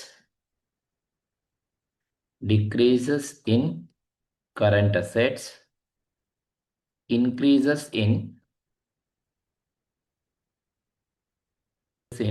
current liability. So ಇದು ಗೊತ್ತಿರಬೇಕು ನೀವು. ಕರೆಂಟ್ ಅಸೆಟ್ಸು ಡಿಕ್ರೀಸ್ ಆದರೆ ಆ್ಯಡ್ ಮಾಡಬೇಕು, ಕರೆಂಟ್ ಲಯಬಿಲಿಟಿ ಇನ್ಕ್ರೀಸ್ ಆದರೆ ನೀವು ಆ್ಯಡ್ ಮಾಡಬೇಕು. ನೀವು ಕ್ವಶನಲ್ಲಿ ಯಾವ್ದಾವ್ದು ಕರೆಂಟ್ ಅಸೆಟ್ಸನ್ನು ಮಾರ್ಕ್ ಮಾಡ್ಕೊಂಡಿದ್ರೆ ಚೆಕ್ ಮಾಡ್ಕೊಳ್ಳಿ. ಈಗ ನನ್ನ ಹತ್ರ ಕರೆಂಟ್ ಅಸೆಟ್ಸ್ ಅಂತ ಹೇಳಿದ್ರೆ ನೋಡಿ, ಈ ಮೂರು ನನ್ನ ಹತ್ರ ಕರೆಂಟ್ ಅಸೆಟ್ಸ್ ಇದೆ. ಡೆಟಾರ್ ಇದೆ, ಸ್ಟಾಕ್ ಇದೆ, ಬಿಲ್ಸ್ ರಿಸೀವಬಲ್, ಕರೆಂಟ್ ಅಸೆಟ್ಟು. ಯಾವುದು ಡಿಕ್ರೀಸ್ ಆಗಿದೆ ಅದನ್ನು ಮಾತ್ರನೇ ನಾನು ಆ್ಯಡ್ ಮಾಡಬೇಕು. ಈಗ ಡೆಟಾರ್ಸ್ 1,60,000 ಇದ್ದಿದ್ದು 2,00,000 ಆಯಿತು ಅಂದರೆ ಇನ್ಕ್ರೀಸ್ ಆಗಿದೆ, ನನಗೆ ಬರಲ್ಲ. ಸ್ಟಾಕ್ 77,000 ಇದ್ದಿದ್ದು 1,09,000 ಆಯಿತು ಅಂದರೆ ಅದು ಕೂಡ ಇನ್ಕ್ರೀಸ್ ಆಗಿದೆ, ನನಗೆ ಬೇಡ. ನನಗೆ ಡಿಕ್ರೀಸ್ ಆಗಿರೋದು ಮಾತ್ರನೇ ಬೇಕು. ಬಿಲ್ಸ್ ರಿಸೀವಬಲ್ 20 ಇದ್ದಿದ್ದು 30 ಆಯಿತು ಅಂದರೆ ಇನ್ಕ್ರೀಸ್ ಆಯಿತು, ಬರೋದಿಲ್ಲ. ಸೊ ನೋಡಿ, ಮೂರು ಕರೆಂಟ್ ಅಸೆಟ್ಸು ಎಲ್ಲ ಇನ್ಕ್ರೀಸ್ ಆಗಿದೆ, ನನಗೆ ಬೇಡ. ನಾನು ಆ್ಯಡ್ ಮಾಡಬೇಕು ಅಂದರೆ ಕರೆಂಟ್ ಅಸೆಟ್ ಡಿಕ್ರೀಸ್ ಆಗಿದ್ರೆ ಮಾತ್ರನೇ ನಾವು ಆ್ಯಡ್ ಮಾಡಬೇಕು. ಸೊ ಇಲ್ಲಿ ಮೂರು ಕರೆಂಟ್ ಅಸೆಟ್ಸ್ ಇನ್ಕ್ರೀಸ್ ಆಗಿದೆ, ಆ್ಯಡ್ ಮಾಡಿಕ್ಕೆ ಆಗೋದಿಲ್ಲ. ದೆನ್ ಕರೆಂಟ್ ಲಯಬಿಲಿಟಿ ಸೈಡ್ ಬನ್ನಿ. ನನಗೆ ಕರೆಂಟ್ ಲಯಬಿಲಿಟೀಸ್ ಎರಡು ಕೊಟ್ಟಿದ್ದಾರೆ. ಸೊ ಕರೆಂಟ್ ಲಯಬಿಲಿಟಿ ಯಾವುದು ಇನ್ಕ್ರೀಸ್ ಆಗಿದೆ ನೋಡಿ, ಅಸೆಟ್ಸ್ ಡಿಕ್ರೀಸ್ ಆದರೆ ಆ್ಯಡ್ ಮಾಡಬೇಕು, ಅದಕ್ಕೆ ಆಪೋಸಿಟ್ ಲಯಬಿಲಿಟಿ ಇನ್ಕ್ರೀಸ್ ಆದರೆ ಆ್ಯಡ್ ಮಾಡಬೇಕು. ನೋಡಿ, ಕ್ರೆಡಿಟರ್ಸು 53 ಇದ್ದಿದ್ದು 83 ಆಯಿತು ಅಂದರೆ ಜಾಸ್ತಿ ಆಯಿತು, ಬಿಲ್ಸ್ ಪೇಯಬಲ್ 20 ಇದ್ದಿದ್ದು 16 ಆಯಿತು ಅಂದರೆ ಕಡಿಮೆ ಆಯಿತು, ಅಂದರೆ ಇನ್ಕ್ರೀಸ್ ಆಗಿರೋದು ಕರೆಂಟ್ ಲಯಬಿಲಿಟಿ. ಕ್ರೆಡಿಟಾರ್ಸ್ ಇನ್ಕ್ರೀಸ್ ಆಗಿದೆ, 53 ಇರೋದು 83 ಆಯಿತು ಅಂದರೆ. ಸೊ ಅಸೆಟ್ ಡಿಕ್ರೀಸ್ ಆದರೆ ನಾನು ಆ್ಯಡ್ ಮಾಡಬೇಕು, ಬಟ್ ನಮ್ಗೆ ಯಾವುದು ಇಲ್ಲಿ ಕರೆಂಟ್ ಅಸೆಟ್ ಡಿಕ್ರೀಸ್ ಆಗಿಲ್ಲ. But current liability creditors increase ಆಗಿದೆ. ಸೊ ಎಷ್ಟು ಇನ್ಕ್ರೀಸ್ ಆಗಿದೆಯಪ್ಪ ಕ್ರೆಡಿಟಾರ್ಸ್ ಅಂತ ಹೇಳಿದ್ರೆ ಕ್ವಶನಲ್ಲಿ 55,000 ಇದ್ದಿದ್ದು ಎಷ್ಟು ಜಾಸ್ತಿ ಆಯಿತು ಅಂದರೆ 83,000 ಆಯಿತು. 55 ಇದ್ದಿದ್ದು 83,000 ಆಯಿತು ಅಂತ ಹೇಳಿದ್ರೆ ಹೆಚ್ಚಾಯಿತು ಅಂತಂದರೆ 28,000 ಜಾಸ್ತಿ ಆಯಿತು, 28,000. ಸೊ ಹಾಗಾಗಿ ಕರೆಂಟ್ ಅಸೆಟ್ ಡಿಕ್ರೀಸ್ ಆಗಿದ್ರೆ ಆ್ಯಡ್ ಮಾಡಿ, ಕರೆಂಟ್ ಲಯಬಿಲಿಟಿ ಇನ್ಕ್ರೀಸ್ ಆಗಿದ್ರೆ ಆ್ಯಡ್ ಮಾಡಿ. ನಮ್ಮ ಹತ್ರ ಕರೆಂಟ್ ಅಸೆಟ್ 3 ಇನ್ಕ್ರೀಸ್ ಆಗಿದೆ, ಬಟ್ ನನಗೆ ಬೇಕಾಗಿರೋ ಡಿಕ್ರೀಸ್, ಹಾಗಾಗಿ ನಾನು ತಗೊಂಡಿಲ್ಲ. ಸೊ ಕರೆಂಟ್ ಲಯಬಿಲಿಟೀಸಲ್ಲಿ ಕ್ರೆಡಿಟರ್ಸ್ ಮತ್ತು BP ಕೊಟ್ಟಿದ್ದಾರೆ. ಬಿಲ್ಸ್ ಪೇಬಲ್ ಡಿಕ್ರೀಸ್ ಆಯಿತು ಬರೋಲ್ಲ, ಬಟ್ ಕ್ರೆಡಿಟರ್ಸ್ ಇನ್ಕ್ರೀಸ್ ಆಗಿದೆ, ಹಾಗಾಗಿ ಆ್ಯಡ್ ಮಾಡಿದ್ದೀನಿ. ಈಗ ನೀವೇನು ಮಾಡಿದರೆ 2,18,000ಗೆ 28,000ನ ಆ್ಯಡ್ ಮಾಡಿ. 2,18,000 ಪ್ಲಸ್ 28,000 ಎರಡು ಆ್ಯಡ್ ಮಾಡಿದರೆ 2,46,000 ಬರುತ್ತೆ. ಸೊ ಈಗ ಕರೆಂಟ್ ಅಸೆಟ್ಸ್ ಡಿಕ್ರೀಸ್ ಇದ್ರೆ ಆ್ಯಡ್ ಮಾಡಿದ್ದೀರಾ, ಲಯಬಿಲಿಟಿ ಇನ್ಕ್ರೀಸ್ ಇದ್ರೆ ಆ್ಯಡ್ ಮಾಡಿದ್ದೀರಾ ಅಂದರೆ ಇದಕ್ಕೆ ಆಪೋಸಿಟ್ ಆಗಿ ಲೆಸ್. ಏನು ಲೆಸ್ ಮಾಡಬೇಕಪ್ಪ ಅಂತ ಹೇಳಿದ್ರೆ less increase in current assets, increases in current assets, decreases in current liability. So ಈಗ ನೀವು ಇದಕ್ಕೆ ಆಪೋಸಿಟ್ ಆಗಿ ನೀವು ಲೆಸ್ ಮಾಡಬೇಕು. ಸೊ ಇನ್ ಡಿಕ್ರೀಸ್ ಇದ್ರೆ ಆ್ಯಡ್ ಮಾಡ್ತೀರಾ ಕರೆಂಟ್ ಅಸೆಟ್, ಲಯಬಿಲಿಟಿ ಇನ್ಕ್ರೀಸ್ ಇದ್ರೆ ಆ್ಯಡ್ ಮಾಡ್ತೀರಾ ಅಂದರೆ ಅದಕ್ಕೆ ಆಪೋಸಿಟ್ ಕರೆಂಟ್ ಅಸೆಟ್ ಇನ್ಕ್ರೀಸ್ ಆದರೆ ಲೆಸ್ ಮಾಡಿ, ಕರೆಂಟ್ ಲಯಬಿಲಿಟಿ ಡಿಕ್ರೀಸ್ ಆದರೆ ಲೆಸ್ ಮಾಡಬೇಕು. ನಾವು ಆಲ್ರೆಡಿ ಅವಾಗಲೇ ನೋಡಿದಾಗೆ ನನ್ನ ಹತ್ರ 3 ಅಸೆಟ್ಸ್ ಇದೆ. ಒಂದು ಡೆಟಾಸ್ ಎಷ್ಟಿದ್ದು ಎಷ್ಟಾಯ್ತಪ್ಪ ಅಂತ ಹೇಳಿದ್ರೆ 1,60,000 ಇದ್ದಿದ್ದು 2,00,000 ರುಪೀಸ್ ಆಯಿತು ಅಂತ ಹೇಳಿದ್ರೆ ಜಾಸ್ತಿ ಆಯಿತು. ಸೊ 2,00,000 ರುಪೀಸ್ ಆಯಿತು ಅಂತ ಹೇಳಿದ್ರೆ 40,000 ಜಾಸ್ತಿ ಆಯಿತು. ಸೊ ಇನ್ಕ್ರೀಸ್ ಆಯಿತು. ಸೊ ಹಾಗಾಗಿ ಇನ್ಕ್ರೀಸ್ ಇನ್ ಕರೆಂಟ್ ಅಸೆಟ್ 40,000 ನಾವು ಡಿಡಕ್ಟ್ ಮಾಡಬೇಕು. ನೆಕ್ಸ್ಟ್ ಸ್ಟಾಕ್ ಇದೆ. ಸ್ಟಾಕ್ ಕೂಡ ಕಂಪೇರ್ ಮಾಡಿದಾಗ ಏನಾಯ್ತಪ್ಪ ಅಂದರೆ ಇನ್ಕ್ರೀಸ್ ಆಯಿತು. ಎಷ್ಟಾಯ್ತಪ್ಪ ಅಂತ ಹೇಳಿದ್ರೆ 77,000 ಇದ್ದಿದ್ದು ನನ್ನ ಹತ್ರ 1,09,000 ಆಯಿತು ಅಂತ ಹೇಳಿದ್ರೆ ಅಗೈನ್ ಜಾಸ್ತಿ ಆಯಿತು. ಸೊ ಎಷ್ಟು ಜಾಸ್ತಿ ಆಯಿತು ಅಂದರೆ 77 ಇದ್ದಿದ್ದು 1,09,000 ಆಯಿತು ಅಂದರೆ 32,000 ಜಾಸ್ತಿ ಆಯಿತು. ಸೊ 32,000 ಜಾಸ್ತಿ ಆದರೆ ಕರೆಂಟ್ ಅಸೆಟ್ಸು ನಾವು ಇನ್ಕ್ರೀಸ್ ಆಗಿದೆ, ಸೊ ಲೆಸ್ ಮಾಡಬೇಕು. ನೆಕ್ಸ್ಟ್ ಬಿಲ್ಸ್ ರಿಸೀವಬಲ್ ಕ್ವಶನಲ್ಲಿ ಕೊಟ್ಟಿದ್ದಾರೆ. ಬಿಲ್ಸ್ ರಿಸೀವಬಲ್ ಕೂಡ ಕರೆಂಟ್ ಅಸೆಟ್ಸು ಎಷ್ಟಿದ್ದು ಎಷ್ಟಾಯ್ತಪ್ಪ ಅಂದರೆ 20,000 ಇದ್ದಿದ್ದು 30,000 ಆಯಿತು. ಸೊ 10,000 ಜಾಸ್ತಿ ಆಯಿತು ಅಂತ ಅರ್ಥ. ಸೊ ಕರೆಂಟ್ ಅಸೆಟ್ಸ್ ಇನ್ಕ್ರೀಸ್ ಆದರೆ ಲೆಸ್ ಮಾಡಬೇಕು, 10,000 ಇನ್ಕ್ರೀಸ್ ಆಗಿದೆ. ಸೊ ಇದು ಕರೆಂಟ್ ಅಸೆಟ್ಸ್ 3 ಕೂಡ ಇನ್ಕ್ರೀಸ್ ಆಗಿರೋದು. ಅದೇ ಥರ ಕರೆಂಟ್ ಲಯಬಿಲಿಟಿ ಎರಡೇ ಇರೋದು, ಒಂದು ಕ್ರೆಡಿಟರ್ಸ್ ಮತ್ತು ಬಿಲ್ಸ್ ಪೇಯಬಲ್. ಕ್ರೆಡಿಟರ್ಸ್ ಇನ್ಕ್ರೀಸ್ ಆಗಿದೆ ಆ್ಯಡ್ ಮಾಡಿದೆ, ಬಟ್ ಬಿಲ್ಸ್ ಪೇಯಬಲ್ ಡಿಕ್ರೀಸ್ ಆಗಿದೆ. ಸೊ ಡಿಕ್ರೀಸ್ ಆದರೆ ಬಿಲ್ಸ್ ಪೇಯಬಲ್ನ ನೀವು 20 ಇರೋದು 16 ಆಯಿತು ಅಂದರೆ ಡಿಕ್ರೀಸ್ ಆಯಿತು. ಎಷ್ಟು ಡಿಕ್ರೀಸ್ ಆಯ್ತಪ್ಪ ಅಂದರೆ 4,000 ಡಿಕ್ರೀಸ್ ಆಗಿದೆ. ಸೊ 4,000 ನಾವು ಲೆಸ್ ಮಾಡಬೇಕು, 4,000 ಡಿಕ್ರೀಸ್. ಇನ್ಯಾವುದರ ಕರೆಂಟ್ ಅಸೆಟ್ಸ್ ಅಥವಾ ಕರೆಂಟ್ ಲಯಬಿಲಿಟೀಸ್ ಬಿಟ್ಟಿದೀವ ಅಂತ ಹೇಳಿದ್ರೆ ಕ್ವಶನ್ಸ್ ಅಲ್ಲಿ ನೋಡಿ, ನಾವು ಯಾವುದು ಕರೆಂಟ್ ಅಸೆಟ್ಸ್ ಕರೆಂಟ್ ಲಯಬಿಲಿಟಿ ಬಿಟ್ಟಿಲ್ಲ. ಸೊ ಕ್ರೆಡಿಟರ್ಸ್ ಬಿಲ್ಸ್ ಪೇಬಲ್ ತೊಗೊಂಡಿದ್ದೀವಿ, ಡೇಟಾ ಸ್ಟಾಕ್ BR ತೊಗೊಂಡಿದ್ದೀವಿ, ಕ್ಯಾಶ್ ಮತ್ತು ಬ್ಯಾಂಕ್ನ ತೊಗೊಳಕ್ಕೆ ಹೋಗ್ಬಿಡಿ. ಸೊ ಇನ್ಯಾವುದೂ ಇಲ್ಲ. ಸೊ ನೀವು ಕರೆಂಟ್ ಅಸೆಟ್ಸನ್ನು ಈ ಥರನೇ ನೀವು ಆ್ಯಡ್ ಮಾಡ್ತೀರಾ ಅಂದರೆ decrease in current asset, increase in current liability add ಮಾಡಿ. ಲೆಸ್ ಮಾಡ್ತೀರಾ ಅಂದರೆ ಇನ್ಕ್ರೀಸ್ ಆದರೆ ಕರೆಂಟ್ ಅಸೆಟ್ ಲೆಸ್ ಮಾಡಿ, ಡಿಕ್ರೀಸ್ ಆದರೆ ಕರೆಂಟ್ ಲಯಬಿಲಿಟಿ ಲೆಸ್ ಮಾಡಬೇಕು.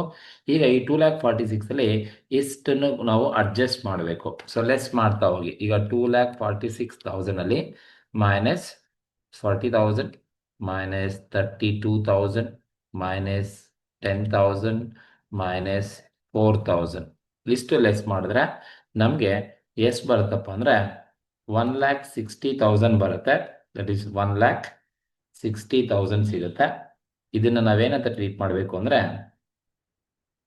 Cash from operating activity before tax paid. ಟ್ಯಾಕ್ಸನ್ನು ಪೇಮೆಂಟ್ ಮಾಡೋದಕ್ಕೂ ಮುಂಚೆ ಬಂದಿರತಕ್ಕಂಥ ಆಪರೇಟಿಂಗ್ ಆಕ್ಟಿವಿಟಿ. ಇದರಲ್ಲಿ ನೀವೇನು ಮಾಡಬೇಕು ಅಂದರೆ ಲೆಸ್ ಏನನ್ನ ಲೆಸ್ ಮಾಡಬೇಕಪ್ಪ ಅಂತ ಹೇಳಿದ್ರೆ ಲೆಸ್ ಟ್ಯಾಕ್ಸ್ ಪೇಡ್. ನೋಡಿ, ಟ್ಯಾಕ್ಸ್ ಪೇಡನ್ನು ನೀವು ಲೆಸ್ ಮಾಡಬೇಕು. ಈ ಟ್ಯಾಕ್ಸ್ ಪೇಡ್ ಎಲ್ಲಿರುತ್ತೆ ಅಂದರೆ ನೀವು ಯಾವಾಗಲೂ ಕೂಡ ಪ್ರಾವಿಷನ್ ಫಾರ್ ಟ್ಯಾಕ್ಸ್ ಲೆಡ್ಜರ್ ಅಕೌಂಟನ್ನು ಮಾಡಿರ್ತೀರಾ. ಸೊ ಈ ಲೆಡ್ಜರ್ ಅಕೌಂಟಲ್ಲಿ ನೋಡಿ ಡೆಬಿಟ್ ಸೈಡು ಟ್ಯಾಕ್ಸ್ ಪೇಡ್ ಅಂತ ಇಲ್ಲಿರುತ್ತೆ. ಸೊ ನೋಡಿ, ಇದು ಅಡ್ಜಸ್ಟ್ಮೆಂಟ್ ಅಲ್ಲಿ ಕೊಟ್ಟಿರೋ ಅಮೌಂಟ್ ಟ್ಯಾಕ್ಸ್ ಪೇಡ್ ಯಾವುದು ಇಲ್ಲಿ ಕೊಟ್ಟಿದ್ದಾನೆ, 35,000 ಟ್ಯಾಕ್ಸ್ ಪೇಡ್ ಅಡ್ಜಸ್ಟ್ಮೆಂಟ್ ಅಲ್ಲಿ ಕೊಟ್ಟಿರೋದು 2 ಟೈಮ್ ಬರಬೇಕು ಅಂತ ಹೇಳಿದೆ. ಒಂದು ಟೈಮ್ ನೀವು ಲೆಡ್ಜರ್ ಹಾಕೊಂಡು ಡೆಬಿಟ್ ಸೈಡೇ ತಗೋಬೇಕು, ಇನ್ನೊಂದು ಟೈಮು ಆ ಟ್ಯಾಕ್ಸ್ ಪೇಡ್ ಅನ್ನು ಆಪರೇಟಿಂಗ್ ಆಕ್ಟಿವಿಟೀಸ್ ಅಲ್ಲಿ ಬಿಫೋರ್ ಟ್ಯಾಕ್ಸ್ ಆದ್ಮೇಲೆ ನೀವು ತಗೋಬೇಕಾಗುತ್ತೆ. ದಟ್ ಇದನ್ನ ಇನ್ನರ್ ಕಾಲಮ್ ಅಲ್ಲಿ ಹಾಕೊಂಡಿರ್ತೀನಿ. 1,60,000 ಟ್ಯಾಕ್ಸ್ ಪೇಡ್ ಎಷ್ಟಿದೆಯಪ್ಪ ಅಂದ್ರೆ 35,000 ಇದೆ. ಸೊ ಲೆಸ್ ಮಾಡಬೇಕು 35,000. ಸೊ ಈಗ ನೀವು ಲೆಸ್ ಮಾಡಿ 1,60,000 ಮೈನಸ್ 35,000 ನೀವು ಲೆಸ್ ಮಾಡಿ ನಿಮಗೆ ಬರ್ತಕ್ಕಂಥ ಅಮೌಂಟನ್ನು ಔಟರ್ ಕಾಲಮಲ್ಲಿ ಹಾಕೊಳ್ಳಿ. 1,25,000 ಏನು ಬರುತ್ತೆ, ಇದನ್ನು ನಾವು cash from operating activity, cash from operating activity ಅಂತ ಕರಿತೀವಿ. ಸೊ ಇದನ್ನ ನಾವು ಎ ಅಂತ ಟ್ರೀಟ್ ಮಾಡೋಣ. ಸೊ ಇದು ಮೊದಲನೇದು ಕ್ಯಾಶ್ ಫ್ರಮ್ ಆಪರೇಟಿಂಗ್ ಆಕ್ಟಿವಿಟಿ. ನೀವು ಹೀಗೆ ಮಾಡಬೇಕು. ನೆಟ್ ಪ್ರಾಫಿಟ್ ಫಸ್ಟ್ ತಗೊಳ್ಳಿ, closing P&L minus opening P&L, add non operating expenses like reserve, propose dividend, provision for tax, goodwill, depreciation and interim dividend paid ಅಷ್ಟು add ಮಾಡಿ. Non operating income ಯಾವುದೂ ಇಲ್ಲ less ಮಾಡೋಕ್ಕೆ, ಆವಾಗ ನಿಮಗೆ before working capital ಸಿಗುತ್ತೆ. ಈಗ working ಕ್ಯಾಪಿಟಲ್ನ ನೀವು ಅಡ್ಜಸ್ಟ್ ಮಾಡಬೇಕು ಅಂದರೆ ಈ ಪ್ಯಾರಾಮೀಟರಲ್ಲಿ ಇದ್ದರೆ ಅಡ್ಜಸ್ಟ್ ಮಾಡಿ, ಆ್ಯಡ್ ಮಾಡೋದು ಲೆಸ್ ಮಾಡೋದು ನೋಡ್ಕೊಳ್ಳಿ. ಅವಾಗ ನಿಮಗೆ ಬಿಫೋರ್ ಟ್ಯಾಕ್ಸ್ ಬರುತ್ತೆ, ಲೆಸ್ ಟ್ಯಾಕ್ಸನ್ನು ಲೆಸ್ ಮಾಡಿದ್ರೆ ನಿಮಗೆ cash from operating activity A ಸಿಗುತ್ತೆ. ಇದು ಮೊದಲನೇದು ಇರ್ತಕ್ಕಂಥದ್ದು. ದೆನ್ ಎರಡನೇದು ಯಾವುದಪ್ಪ ಅಂತ ಹೇಳಿದ್ರೆ ಕ್ಯಾಶ್ ಫ್ರಮ್ ಇನ್ವೆಸ್ಟಿಂಗ್ ಆಕ್ಟಿವಿಟಿ. ನೋಡಿ, ಇನ್ವೆಸ್ಟಿಂಗ್ ಆಕ್ಟಿವಿಟೀಸ್ ಅಲ್ಲಿ ಬರೋದು ಎರಡೇ ಐಟಮು. ಯಾವುದಪ್ಪ ಅಂದ್ರೆ ಇನ್ವೆಸ್ಟಿಂಗ್ ಆಕ್ಟಿವಿಟಿ ಮಾಡ್ಬೇಕಾದ್ರೆ ಸೊ ನೀವು ಬರೀ ಅಸೆಟ್ ಸೈಡ್ ಮಾತ್ರ ನೋಡಿ. ನಿಮ್ಮ ಬ್ಯಾಲೆನ್ಸ್ ಶೀಟ್ ಅಲ್ಲಿ ಅಸೆಟ್ ಸೈಡು ಯಾವುದೆಲ್ಲ ನಾನ್ ಕರೆಂಟ್ ಫಿಕ್ಸ್ಡ್ ಅಸೆಟ್ಸ್ ಯಾವುದೆಲ್ಲ ಕೊಟ್ಟಿರ್ತಾರೆ ಅದನ್ನು ಮಾತ್ರನೇ ನೋಡಿ, ಇನ್ನೇನು ನೋಡ್ಲಿಕ್ಕೆ ಹೋಗ್ಬೇಡಿ. ಈ ಒಂದು ಕ್ವಶನ್ ಅಲ್ಲಿ ಟ್ಯಾಂಜಿಬಲ್ ಫಿಕ್ಸ್ಡ್ ಅಸೆಟ್ಸ್ ಯಾವ್ದಿದೆ ಅಂತ ಹೇಳಿದ್ರೆ ನೋಡಿ, land and building, plant and missionary ಮಾತ್ರನೇ ಇರೋದು, ಫಿಕ್ಸ್ಡ್ ಅಸೆಟ್ಸ್ ಮಾತ್ರ. ಓಕೆ, ಈ ಟ್ಯಾಂಜಿಬಲ್ ಫಿಕ್ಸ್ಡ್ ಅಸೆಟ್ಸ್ಗೆ ನೀವೇನಾದ್ರೂ ಲೆಡ್ಜರ್ ಮಾಡಿದ್ದೀರಾ ಅಂತ ಹೇಳಿದ್ರೆ ಆ ಲೆಡ್ಜರನ್ನೇ ನೋಡಬೇಕು. ಆವಾಗ ಇಲ್ಲಿರೋ ಅಮೌಂಟನ್ನು ನೀವು ತಗೊಳಕ್ಕೆ ಹೋಗಬೇಡಿ. ಸೊ ನಾನು ಲ್ಯಾಂಡ್ ಆ್ಯಂಡ್ ಬಿಲ್ಡಿಂಗು ಲೆಡ್ಜರ್ ಮಾಡಿದ್ದೀನಿ, ಪ್ಲಾಂಟಲ್ಲೂ ಕೂಡ ಲೆಡ್ಜರ್ ಮಾಡಿರೋದ್ರಿಂದ ನಾನು ಅಲ್ಲಿರೋ ಅಮೌಂಟನ್ನು ತಗೋಬಾರ್ದು. ಸೊ ನೀವು ಲೆಡ್ಜರಲ್ಲೇ ಹೋಗಿ, ಲೆಡ್ಜರಲ್ಲಿ ಈಗ ಲ್ಯಾಂಡ್ ಆ್ಯಂಡ್ ಬಿಲ್ಡಿಂಗ್ ಮತ್ತು ಪ್ಲಾಂಟ್ ಆ್ಯಂಡ್ ಮಿಷನರಿ ಎರಡೂ ಲೆಡ್ಜರ್ ಅಕೌಂಟಲ್ಲಿ ಡೆಬಿಟ್ ಸೈಡ್ ಪರ್ಚೇಸ್ ಅಂತ ಇರುತ್ತೆ. ಸೊ ಲ್ಯಾಂಡ್ ಆ್ಯಂಡ್ ಬಿಲ್ಡಿಂಗಲ್ಲಿ ಪರ್ಚೇಸಸ್ ಇಲ್ಲ. ಕ್ರೆಡಿಟ್ ಸೈಡ್ ಬಂದರೆ ಸೇಲ್ಸ್ ಅಂತ ಇರುತ್ತೆ ನೋಡಿ. ಕ್ರೆಡಿಟ್ ಸೈಡ್ ಸೇಲ್ಸ್ 10,000 ಇದೆ. ಸೊ ನೀವು ಲೆಡ್ಜರ್ ಅಕೌಂಟ್ ಮಾಡಿದ್ದೀರ ಅಂದರೆ ಲೆಡ್ಜರ್ ಅಕೌಂಟಲ್ಲಿ ಪರ್ಚೇಸ್ ಅಥವಾ ಸೇಲ್ಸ್ ಅಂತ ಇರುತ್ತೆ, ಅದನ್ನೇ ನೀವು ತಗೋಬೇಕು. ಇನ್ವೆಸ್ಟಿಂಗ್ ಆಕ್ಟ್ಸಲ್ಲಿ ನಿಮಗೆ ಬರೋದು ಎರಡೇ, ಪರ್ಚೇಸ್ ಇದ್ರೆ ನೆಗೆಟಿವ್ ವ್ಯಾಲ್ಯೂ, ಸೇಲ್ಸ್ ಇದ್ರೆ ಪಾಸಿಟಿವ್ ವ್ಯಾಲ್ಯೂ. ಇಲ್ಲಿ ನಾನು ಲ್ಯಾಂಡ್ ಆ್ಯಂಡ್ ಬಿಲ್ಡಿಂಗಿಂದ ನಾನು ಸೇಲ್ ಮಾಡಿದ್ದೀನಿ. So sale of land and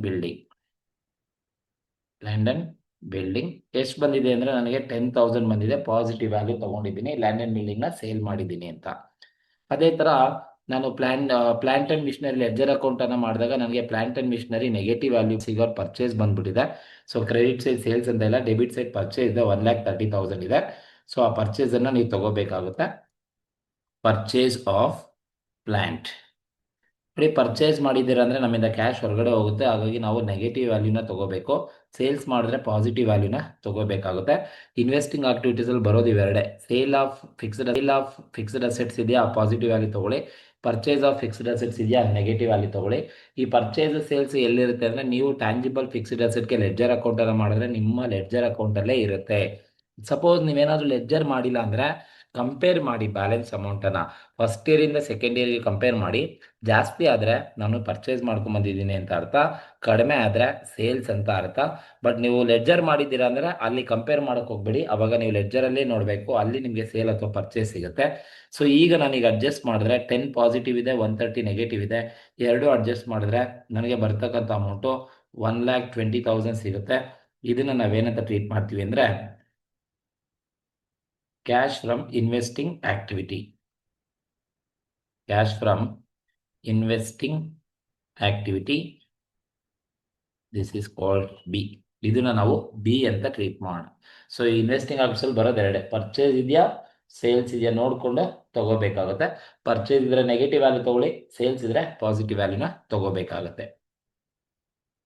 then third one ಬಂದು ಕ್ಯಾಶ್ ಫ್ರಮ್ ಫಿನಾನ್ಸಿಂಗ್ ಆಕ್ಟಿವಿಟಿ. ನೋಡಿ ಫಿನಾನ್ಸಿಂಗ್ ಆಕ್ಟಿವಿಟಿ ಮಾಡ್ಬೇಕಾದ್ರೆ ಬ್ಯಾಲೆನ್ಸ್ ಶೀಟ್ ನ ಲಯಬಿಲಿಟಿ ಸೈಡ್ ಮಾತ್ರನೇ ನೋಡಿ, ಅಸೆಟ್ ಸೈಡ್ ನೋಡಕ್ ಹೋಗ್ಬೇಡಿ. ಬ್ಯಾಲೆನ್ಸ್ ಶೀಟ್ ನ ಲಯಬಿಲಿಟಿ ಸೈಡ್ ಅಲ್ಲಿ ಏನೇನಿದೆ ಅದನ್ನ ಮಾತ್ರ ತಗೊಳ್ಳಿ. ಇಲ್ಲಿ ಬರೋದು ಬ್ಯಾಲೆನ್ಸ್ ಶೀಟ್ ಅಲ್ಲಿ ನಾನ್ ಕರೆಂಟ್ ಲಯಬಿಲಿಟೀಸ್ ಬರುತ್ತೆ, ಮತ್ತೆ ಶೇರ್ ಹೋಲ್ಡರ್ಸ್ಗೆ ಫಂಡ್ಗೆ ಸಂಬಂಧಪಟ್ಟ ಇನ್ಫಾರ್ಮೇಶನ್ಸ್ ಕೂಡ ಬರ್ತಾ ಹೋಗುತ್ತೆ. ಇದ್ರೆ ತಗೊಳ್ಳಿ, ಇಲ್ಲ ಅಂದ್ರೆ ತಗೊಳಕ್ಕೆ ಹೋಗ್ಬೇಡಿ. ಸೊ ಯಾವ್ದಿದೆ ಅಂತ ಹೇಳಿದ್ರೆ, ಫಸ್ಟ್ ಒನ್ ನೋಡಿ, ಈಕ್ವಿಟಿ ಶೇರ್ ಕ್ಯಾಪಿಟಲ್ ಇದೆ. ನಾವು ಲೆಡ್ಜರ್ ಮಾಡಿಲ್ಲ ಅಂದ್ರೆ ನೀವು ಕಂಪೇರ್ ಮಾಡಿ. ಸೊ ಫಸ್ಟ್ ಇಯರ್ 3 ಲ್ಯಾಕ್ ಇದ್ದಿದ್ದು ಸೆಕೆಂಡ್ ಇಯರ್ಗೆ 4 ಲ್ಯಾಕ್ ಆಯಿತು ಅಂದರೆ ಜಾಸ್ತಿ ಆಯಿತು. ಈಗ ಶೇರ್ ಕ್ಯಾಪಿಟಲ್ ನನಗೆ ಜಾಸ್ತಿ ಆಯಿತು ಅಂತ ಹೇಳಿದ್ರೆ ನನಗೆ ಶೇರ್ ಕ್ಯಾಪಿಟಲ್ ಬಂದಿದೆ ಅಂತ ಅರ್ಥ. ಬಂದಿದೆ ಅಂದರೆ ನಾನು ಇಶ್ಯೂ ಮಾಡಿಕೊಂಡು ತೊಗೊಂಬಂದಿದ್ದೀನಿ ಅಂತ ಅರ್ಥ. ಹಾಗಾಗಿ so issue of equity share capital issue ಇದೆ.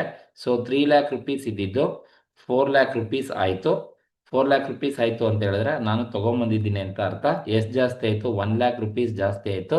ಜಾಸ್ತಿ ಆದರೆ ಪಾಸಿಟಿವ್ ಅಂತ ಅರ್ಥ. ಸೊ ಇಶ್ಯೂ ಮಾಡಿದ್ದೀನಿ ಅಂದರೆ ನನಗೆ ಬಂದಿದೆ, ಜಾಸ್ತಿ ಆಗಿದೆ ಅಂತ ಅರ್ಥ.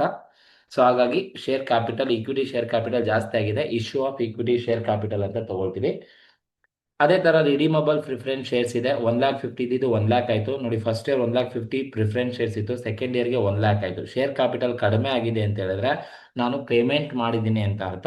ಸೊ ಪೇಮೆಂಟ್ ಮಾಡಿದ್ರೆ ನನಗೆ ಕ್ಯಾಶ್ ಹೊರಗಡೆ ಹೋಗಿರುತ್ತೆ. ಸೊ ಹಾಗಾಗಿ ನಾವೇನಂತ ತಗೋಬೇಕಪ್ಪ ಅಂದರೆ, ಸೊ ಪ್ರಿಫರೆನ್ಸ್ ಶೇರ್ ಕ್ಯಾಪಿಟಲ್ ಕಡಿಮೆ ಆಗಿರೋದ್ರಿಂದ redemption of preference share capital ಅಂತ ತಗೊಳ್ತೀವಿ. ಸೊ 1,50,000 ಇದ್ದಿದ್ದು 1 ಲ್ಯಾಕ್ ರುಪೀಸ್ ಆಯಿತು ಅಂತ ಹೇಳಿದ್ರೆ 50,000 ಕಡಿಮೆ ಆಯಿತು. ಸೊ ಕಡಿಮೆ ಆಯಿತು ಅಂದರೆ ನನಗೆ ನೆಗೆಟಿವ್ ವ್ಯಾಲ್ಯೂ ಪೇಮೆಂಟ್ ಮಾಡಿದ್ದೀನಿ ಅಂತ ಅರ್ಥ. ಸೊ ಯಾವುದೇ ಈಕ್ವಿಟಿ ಶೇರ್ ಕ್ಯಾಪಿಟಲ್ ಆಗಲಿ, ಜಾಸ್ತಿ ಆದರೆ ಇಶ್ಯೂ ಪಾಸಿಟಿವ್ ವ್ಯಾಲ್ಯೂ, ಕಡಿಮೆ ಆದರೆ ರಿಡಮ್ಷನ್ ನೆಗೆಟಿವ್ ವ್ಯಾಲ್ಯೂನ ತಗೋಬೇಕು. ಸೊ ಇನ್ನು ಯಾವ್ದನ್ನ ಬ್ಯಾಲೆನ್ಸ್ ಶೀಟ್ ಅಲ್ಲಿ ಬರೋ ಐಟಮ್ ಇದೆಯಾ ಫಿನಾನ್ಸಿಂಗ್ ಆಕ್ಟಿವಿಟೀಸ್ಗೆ ಅಂದರೆ, ಜನರಲ್ ರಿಸರ್ವ್ ಆಪರೇಟಿಂಗ್ ಅಲ್ಲಿ ತಗೊಂಡಿದ್ವಿ, profit and loss net profit ತಗೊಂಡಿದ್ವಿ. ಪ್ರಪೋಸ್ ಡಿವಿಡೆಂಡ್ ನೋಡಿ, ಕ್ಲೋಸಿಂಗ್ ಬ್ಯಾಲೆನ್ಸ್ ನ ಆಪರೇಟಿಂಗ್ ಅಲ್ಲಿ ಆಡ್ ಮಾಡಿದ್ದೀನಿ, ಓಪನಿಂಗ್ ಬ್ಯಾಲೆನ್ಸ್ ನ ಫಿನಾನ್ಸಿಂಗ್ ಆಕ್ಟ್ಸ್ ಅಲ್ಲೇ ತಗೋಬೇಕು. ಸೊ ನಾನು ಇಲ್ಲಿ ತೋರಿಸಿ ನಿಮಗೆ ಆಪರೇಟಿಂಗ್ ಆಕ್ಟಿವಿಟಿ ಮಾಡ್ಬೇಕಾದ್ರೆ ಪ್ರಪೋಸ್ ಡಿವಿಡೆಂಡ್ ಕ್ಲೋಸಿಂಗ್ ಬ್ಯಾಲೆನ್ಸ್ ನ ಆಡ್ ಮಾಡಿದ್ದೀನಿ 50,000 ಅನ್ನ. ಬಟ್ ಈಗ ಓಪನಿಂಗ್ ಬ್ಯಾಲೆನ್ಸ್ ಅನ್ನ ಫಿನಾನ್ಸಿಂಗ್ ಆಕ್ಟಿವಿಟೀಸ್ ಅಲ್ಲಿ ನಾವು ಲೆಸ್ ಮಾಡಬೇಕಾಗುತ್ತೆ. So propose dividend opening balance ನ ನೀವು ತಗೋಬೇಕು. ಫಸ್ಟ್ ಕ್ಲೋಸಿಂಗ್ ಬ್ಯಾಲೆನ್ಸ್ ನ ಆಪರೇಟಿಂಗ್ ಅಲ್ಲಿ ಆಡ್ ಮಾಡಿದ್ದಾರೆ ಅಂದ್ರೆ ಓಪನಿಂಗ್ ಬ್ಯಾಲೆನ್ಸ್ ನ ಫಿನಾನ್ಸಿಂಗ್ ಆಕ್ಟ್ಸ್ ಅಲ್ಲಿ ಲೆಸ್ ಮಾಡಬೇಕು. ಸೊ ಇನ್ ಯಾವ್ದಾದ್ರು ಕ್ವಶನ್ಸ್ ಲಯಬಿಲಿಟಿ ಸೈಡ್ ಬರೋದಿದೆಯಾ ಚೆಕ್ ಮಾಡ್ಕೊಳ್ಳಿ. ಕ್ರೆಡಿಟರ್ಸ್ ತಗೊಂಡಿದೀವಿ, ಬಿಲ್ಸ್ ಪೇಬಲ್ ತಗೊಂಡಿದೀವಿ, ಪ್ರಾವಿಷನ್ ಫಾರ್ ಟ್ಯಾಕ್ಸ್ ಆಯಿತು. ಅಸೆಟ್ ಸೈಡ್ ಇನ್ ಯಾವುದು ಬರೋದಿಲ್ಲ, ನೋಡ್ಲಿಕ್ಕೆ ಹೋಗ್ಬೇಡಿ. ಅಡ್ಜಸ್ಟ್ಮೆಂಟಿಗೆ ಬನ್ನಿ, ಡಿಪ್ರಿಸಿಯೇಷನ್ 2 ಟೈಮ್ಸ್ ಆಗಿದೆ. ಇಂಟೀರಿಯಂ ಡಿವಿಡೆಂಡ್ ಪೇಯ್ಡ್ 20,000 ಪೇಯ್ಡ್ ಕೊಟ್ಟಿದ್ದಾರೆ ನೋಡಿ. ಅಡ್ಜಸ್ಟ್ಮೆಂಟ್ ಅಲ್ಲಿ ಎನಿಥಿಂಗ್ ಪೇಯ್ಡ್ ಇಸ್ ಗಿವನ್ ಕೊಟ್ಟಿದ್ದಾರೆ. ಸೊ ಎಕ್ಸ್ಪೆಷಲಿ ಎಕ್ಸ್ಪೆನ್ಸಸ್ ನ ಪೇಮೆಂಟ್ ಮಾಡಿದ್ದೀನಿ ಅಂತ ಕೊಟ್ಟಿದ್ದಾರೆ. 1 ಟೈಮ್ ನೋಡಿ, ನಾವು ಇಂಟೀರಿಯಂ ಡಿವಿಡೆಂಟ್ ಅನ್ನ ಆಡ್ ಮಾಡಿದ್ದೀನಿ 20,000 ನಾನ್ ಆಪರೇಟಿಂಗ್ ಅಲ್ಲಿ. ಇಲ್ಲಿ ನಾವು ಆಡ್ ಮಾಡಿದೀವಿ ಅಂದ್ರೆ ಫಿನಾನ್ಸಿಂಗ್ ಆಕ್ಟಿವಿಟೀಸ್ ಅಲ್ಲಿ ನಾವು ಲೆಸ್ ಮಾಡಬೇಕಾಗುತ್ತೆ. So interim dividend paid 20,000. So operating ಅಲ್ಲಿ ಆಡ್ ಮಾಡಿದ್ರೆ ಫಿನಾನ್ಸಿಂಗ್ ಅಲ್ಲಿ ನೀವು ಲೆಸ್ ಮಾಡಬೇಕು. 2 ಟೈಮ್ಸ್ ರಿವರ್ಸ್ ಆಗಬೇಕು. 1 ಟೈಮ್ ಏನು ತಗೊಂಡಿದ್ರೆ ಅದೇ ತರ ಇನ್ನೊಂದು ಟೈಮು ರಿವರ್ಸ್ ಆಗಬೇಕು. ಸೊ ಹಾಗಾಗಿ ಅಲ್ಲಿ ಆಡ್ ಮಾಡಿದ್ದೀನಿ, ಇಲ್ಲಿ ನಾವು ಲೆಸ್ ಮಾಡಿದೀವಿ. ಸೊ ಇನ್ಯಾವುದು ಕ್ವಶನ್ಸ್ ಅಲ್ಲಿ ಬರೋದಿಲ್ಲ. ಟ್ಯಾಕ್ಸ್ ಪೇಡ್ ಕೊಟ್ಟಿದ್ದಾರೆ. ಸೊ 1 ಟೈಮ್ ಲೆಡ್ಜರ್ ಅಕೌಂಟ್ ಅಲ್ಲಿ ತಗೊಂಡಿದ್ದೆ ಡೆಬಿಟ್ ಸೈಡ್, ಇನ್ನೊಂದು ಟೈಮ್ ಇಲ್ಲಿ ತಗೊಂಡಿದ್ದೀನಿ 2 ಟೈಮ್ ಆಯಿತು, ಅದು ಕೂಡ ಬರೋದಿಲ್ಲ. ಸೊ ಇನ್ಯಾವುದು ಇಲ್ಲ. ಈಗ ನಾನೇನು ಮಾಡಬೇಕು ಅಂದರೆ ಇಷ್ಟನ್ನು ಅಡ್ಜಸ್ಟ್ ಮಾಡಬೇಕು. ನನ್ನ ಹತ್ರ 1 ಲಕ್ಷ ಪಾಸಿಟಿವ್ ಇದೆ. ಸೊ ರಿಮೈನಿಂಗ್ ನೆಗೆಟಿವ್ ಇರೋದ್ರಿಂದ ನಾನು ಅಡ್ಜಸ್ಟ್ ಮಾಡಿದ್ರೆ 1 ಲ್ಯಾಕ್ ಅಲ್ಲಿ -50,000 -42,000 -20,000 ಅಡ್ಜಸ್ಟ್ ಮಾಡಿದ್ರೆ ನನಗೆ -12,000 ಬರುತ್ತೆ. ದಟ್ ಈಸ್ ಬಿನು ಕೂಡ ನೆಗೆಟಿವ್ ಇರೋದು. So this is negative value 1,20,000. Negative bracket ಅಲ್ಲಿ ತೋರಿಸಿದ್ದೀನಿ ಅಂದ್ರೆ ನೆಗೆಟಿವ್ ಅಂತ ಅರ್ಥ. ಸೊ ಇಲ್ಲಿ -12,000 ಸಿಗುತ್ತೆ. 12,000 ಸಿಗುತ್ತೆ. ಇದನ್ನ ನಾವೇನಂತ ಟ್ರೀಟ್ ಮಾಡಬೇಕು ಅಂದ್ರೆ cash from financing activity. Cash from financing activity. This is called C. Cash from financing activity C ಅಂತ ಟ್ರೀಟ್ ಮಾಡ್ತೀವಿ. ಈಗ ನಮಗೆ 3 ಆಕ್ಟಿವಿಟಿ ಸಿಕ್ಕಿದೆ. ಎ ಆಪರೇಟಿಂಗ್ ಆಕ್ಟಿವಿಟಿ 1,25,000 ಪಾಸಿಟಿವ್ ಇದೆ, ಬಿ ಇನ್ವೆಸ್ಟಿಂಗ್ ಆಕ್ಟಿವಿಟಿ ನೆಗೆಟಿವ್ ಇದೆ, ಸಿ ಫಿನಾನ್ಸಿಂಗ್ ಆಕ್ಟಿವಿಟಿ -12,000 ಇದೆ. ಈಗ ನೀವೇನ್ ಮಾಡಬೇಕು ಅಂದ್ರೆ net cash from all the activity ಅಂದ್ರೆ A plus B plus C A plus B plus C ಮಾಡಬೇಕು. A plus B plus C ಮಾಡ್ತೀರಂದ್ರೆ ಎ 1,25,000 ಪಾಸಿಟಿವ್ ಇದೆ. ಓಕೆ, ಬಿ 1,20,000 ನೆಗೆಟಿವ್ ಇದೆ. ಸೊ ಹಾಗಾಗಿ ಮೈನಸ್ ಮಾಡ್ಕೊಳ್ತೀನಿ. 1,20,000 ನೆಗೆಟಿವ್ ಇದೆ, ಮೈನಸ್ ಮಾಡಿಕೊಂಡೆ. ಸಿ 12,000 ನೆಗೆಟಿವ್ ಇದೆ. ಸೊ -12,000 ಮೈನಸ್ ಮಾಡಿಕೊಂಡೆ. ಈಗ ಅಡ್ಜಸ್ಟ್ ಮಾಡಿದ್ರೆ ನನಗೆ ಎ ಪ್ಲಸ್ ಬಿ ಪ್ಲಸ್ ಸಿನ ಅಡ್ಜಸ್ಟ್ ಮಾಡಿದ್ರೆ ನನಗೆ 7,000 ನನಗೆ ಸಿಗುತ್ತೆ. A plus B plus C ಈ ಮೂರನ್ನು ನೀವು ಅಡ್ಜಸ್ಟ್ ಮಾಡಬೇಕು. ಎ ಪಾಸಿಟಿವ್ ಇದೆ, ಬಿ ಆ್ಯಂಡ್ ಸಿ ನೆಗೆಟಿವ್ ಇದೆ ಅಂದರೆ ಮೂರು ಅಡ್ಜಸ್ಟ್ ಮಾಡ್ಕೊಳ್ಳಿ. ಸೊ ಅಂದರೆ ಲೆಸ್ ಮಾಡ್ಕೊಂಡು ಅಡ್ಜಸ್ಟ್ ಮಾಡ್ಕೊಳ್ಳಿ, 7,000 ಸಿಗುತ್ತೆ.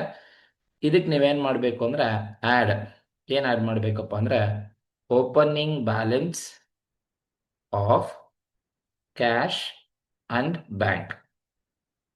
ನೋಡಿ, ಇದಕ್ಕೆ ಓಪನಿಂಗ್ ಬ್ಯಾಲೆನ್ಸ್ ಕ್ಯಾಶ್ ಮತ್ತು ಬ್ಯಾಂಕನ್ನು ಆ್ಯಡ್ ಮಾಡಬೇಕು. ನಿಮ್ಮ ಕ್ವಶನಲ್ಲಿ ಕ್ಯಾಶ್ ಮತ್ತು ಬ್ಯಾಂಕನ್ನು ಕೊಟ್ಟಿದ್ದಾರೆ. ಸೊ ಕ್ವಶನ್ಸನ್ನು ನೋಡಿದ್ರೆ ನೋಡಿ, ಕ್ಯಾಶ್ ಇನ್ ಹ್ಯಾಂಡ್ 15,000 ಓಪನಿಂಗ್ ಇದೆ, ಕ್ಯಾಶ್ ಅಂಡ್ ಬ್ಯಾಂಕ್ 10,000 ಇದೆ. ಇವೆರಡು ಓಪನಿಂಗ್. ಫಸ್ಟ್ ಇಯರ್ ಇರೋದೇನಿದೆ ಓಪನಿಂಗ್ ಆ್ಯಡ್ ಮಾಡಬೇಕು. ಸೊ 15,000 ಪ್ಲಸ್ 10,000 ಎರಡು ಆ್ಯಡ್ ಮಾಡಿಕೊಂಡ್ರೆ ಟೋಟಲ್ 25,000 ಆಗುತ್ತೆ. So opening balance of cash 15,000 plus 10,000 ಎರಡು ಆ್ಯಡ್ ಮಾಡಿದ್ರೆ ಸೊ ಇದು A plus B plus C ನನಗೆ -7,000 ಬರುತ್ತೆ ನೆಗೆಟಿವ್ ವ್ಯಾಲ್ಯೂ. ಸೊ ಈಗ ನೀವು 15 ಪ್ಲಸ್ 10 ಎರಡು ಆ್ಯಡ್ ಮಾಡ್ತೀರ ಅಂದರೆ ಪಾಸಿಟಿವ್ 25,000 ಸಿಗುತ್ತೆ. ಸೊ ಈಗ ನೀವೇನು ಮಾಡಿ ಅಂದರೆ net cash from all the activity -12,000 ಇದೆ. ಇದಕ್ಕೆ ಆ್ಯಡ್ ಪಾಸಿಟಿವ್ 25,000ನ ಆ್ಯಡ್ ಮಾಡಿ. -7,000 ಪ್ಲಸ್ 25,000 ನೀವು ಆ್ಯಡ್ ಮಾಡಿದ್ರೆ 18,000 ಬರುತ್ತೆ. 18,000 ಬರುತ್ತೆ. ಈ 18,000 ನಿಮ್ಮ closing balance of cash and bank. ಇದು ನಿಮ್ಮ ಕ್ಲೋಸಿಂಗ್ ಬ್ಯಾಲೆನ್ಸ್ಗೆ ಈಕ್ವಲ್ ಆಗಿರಬೇಕು.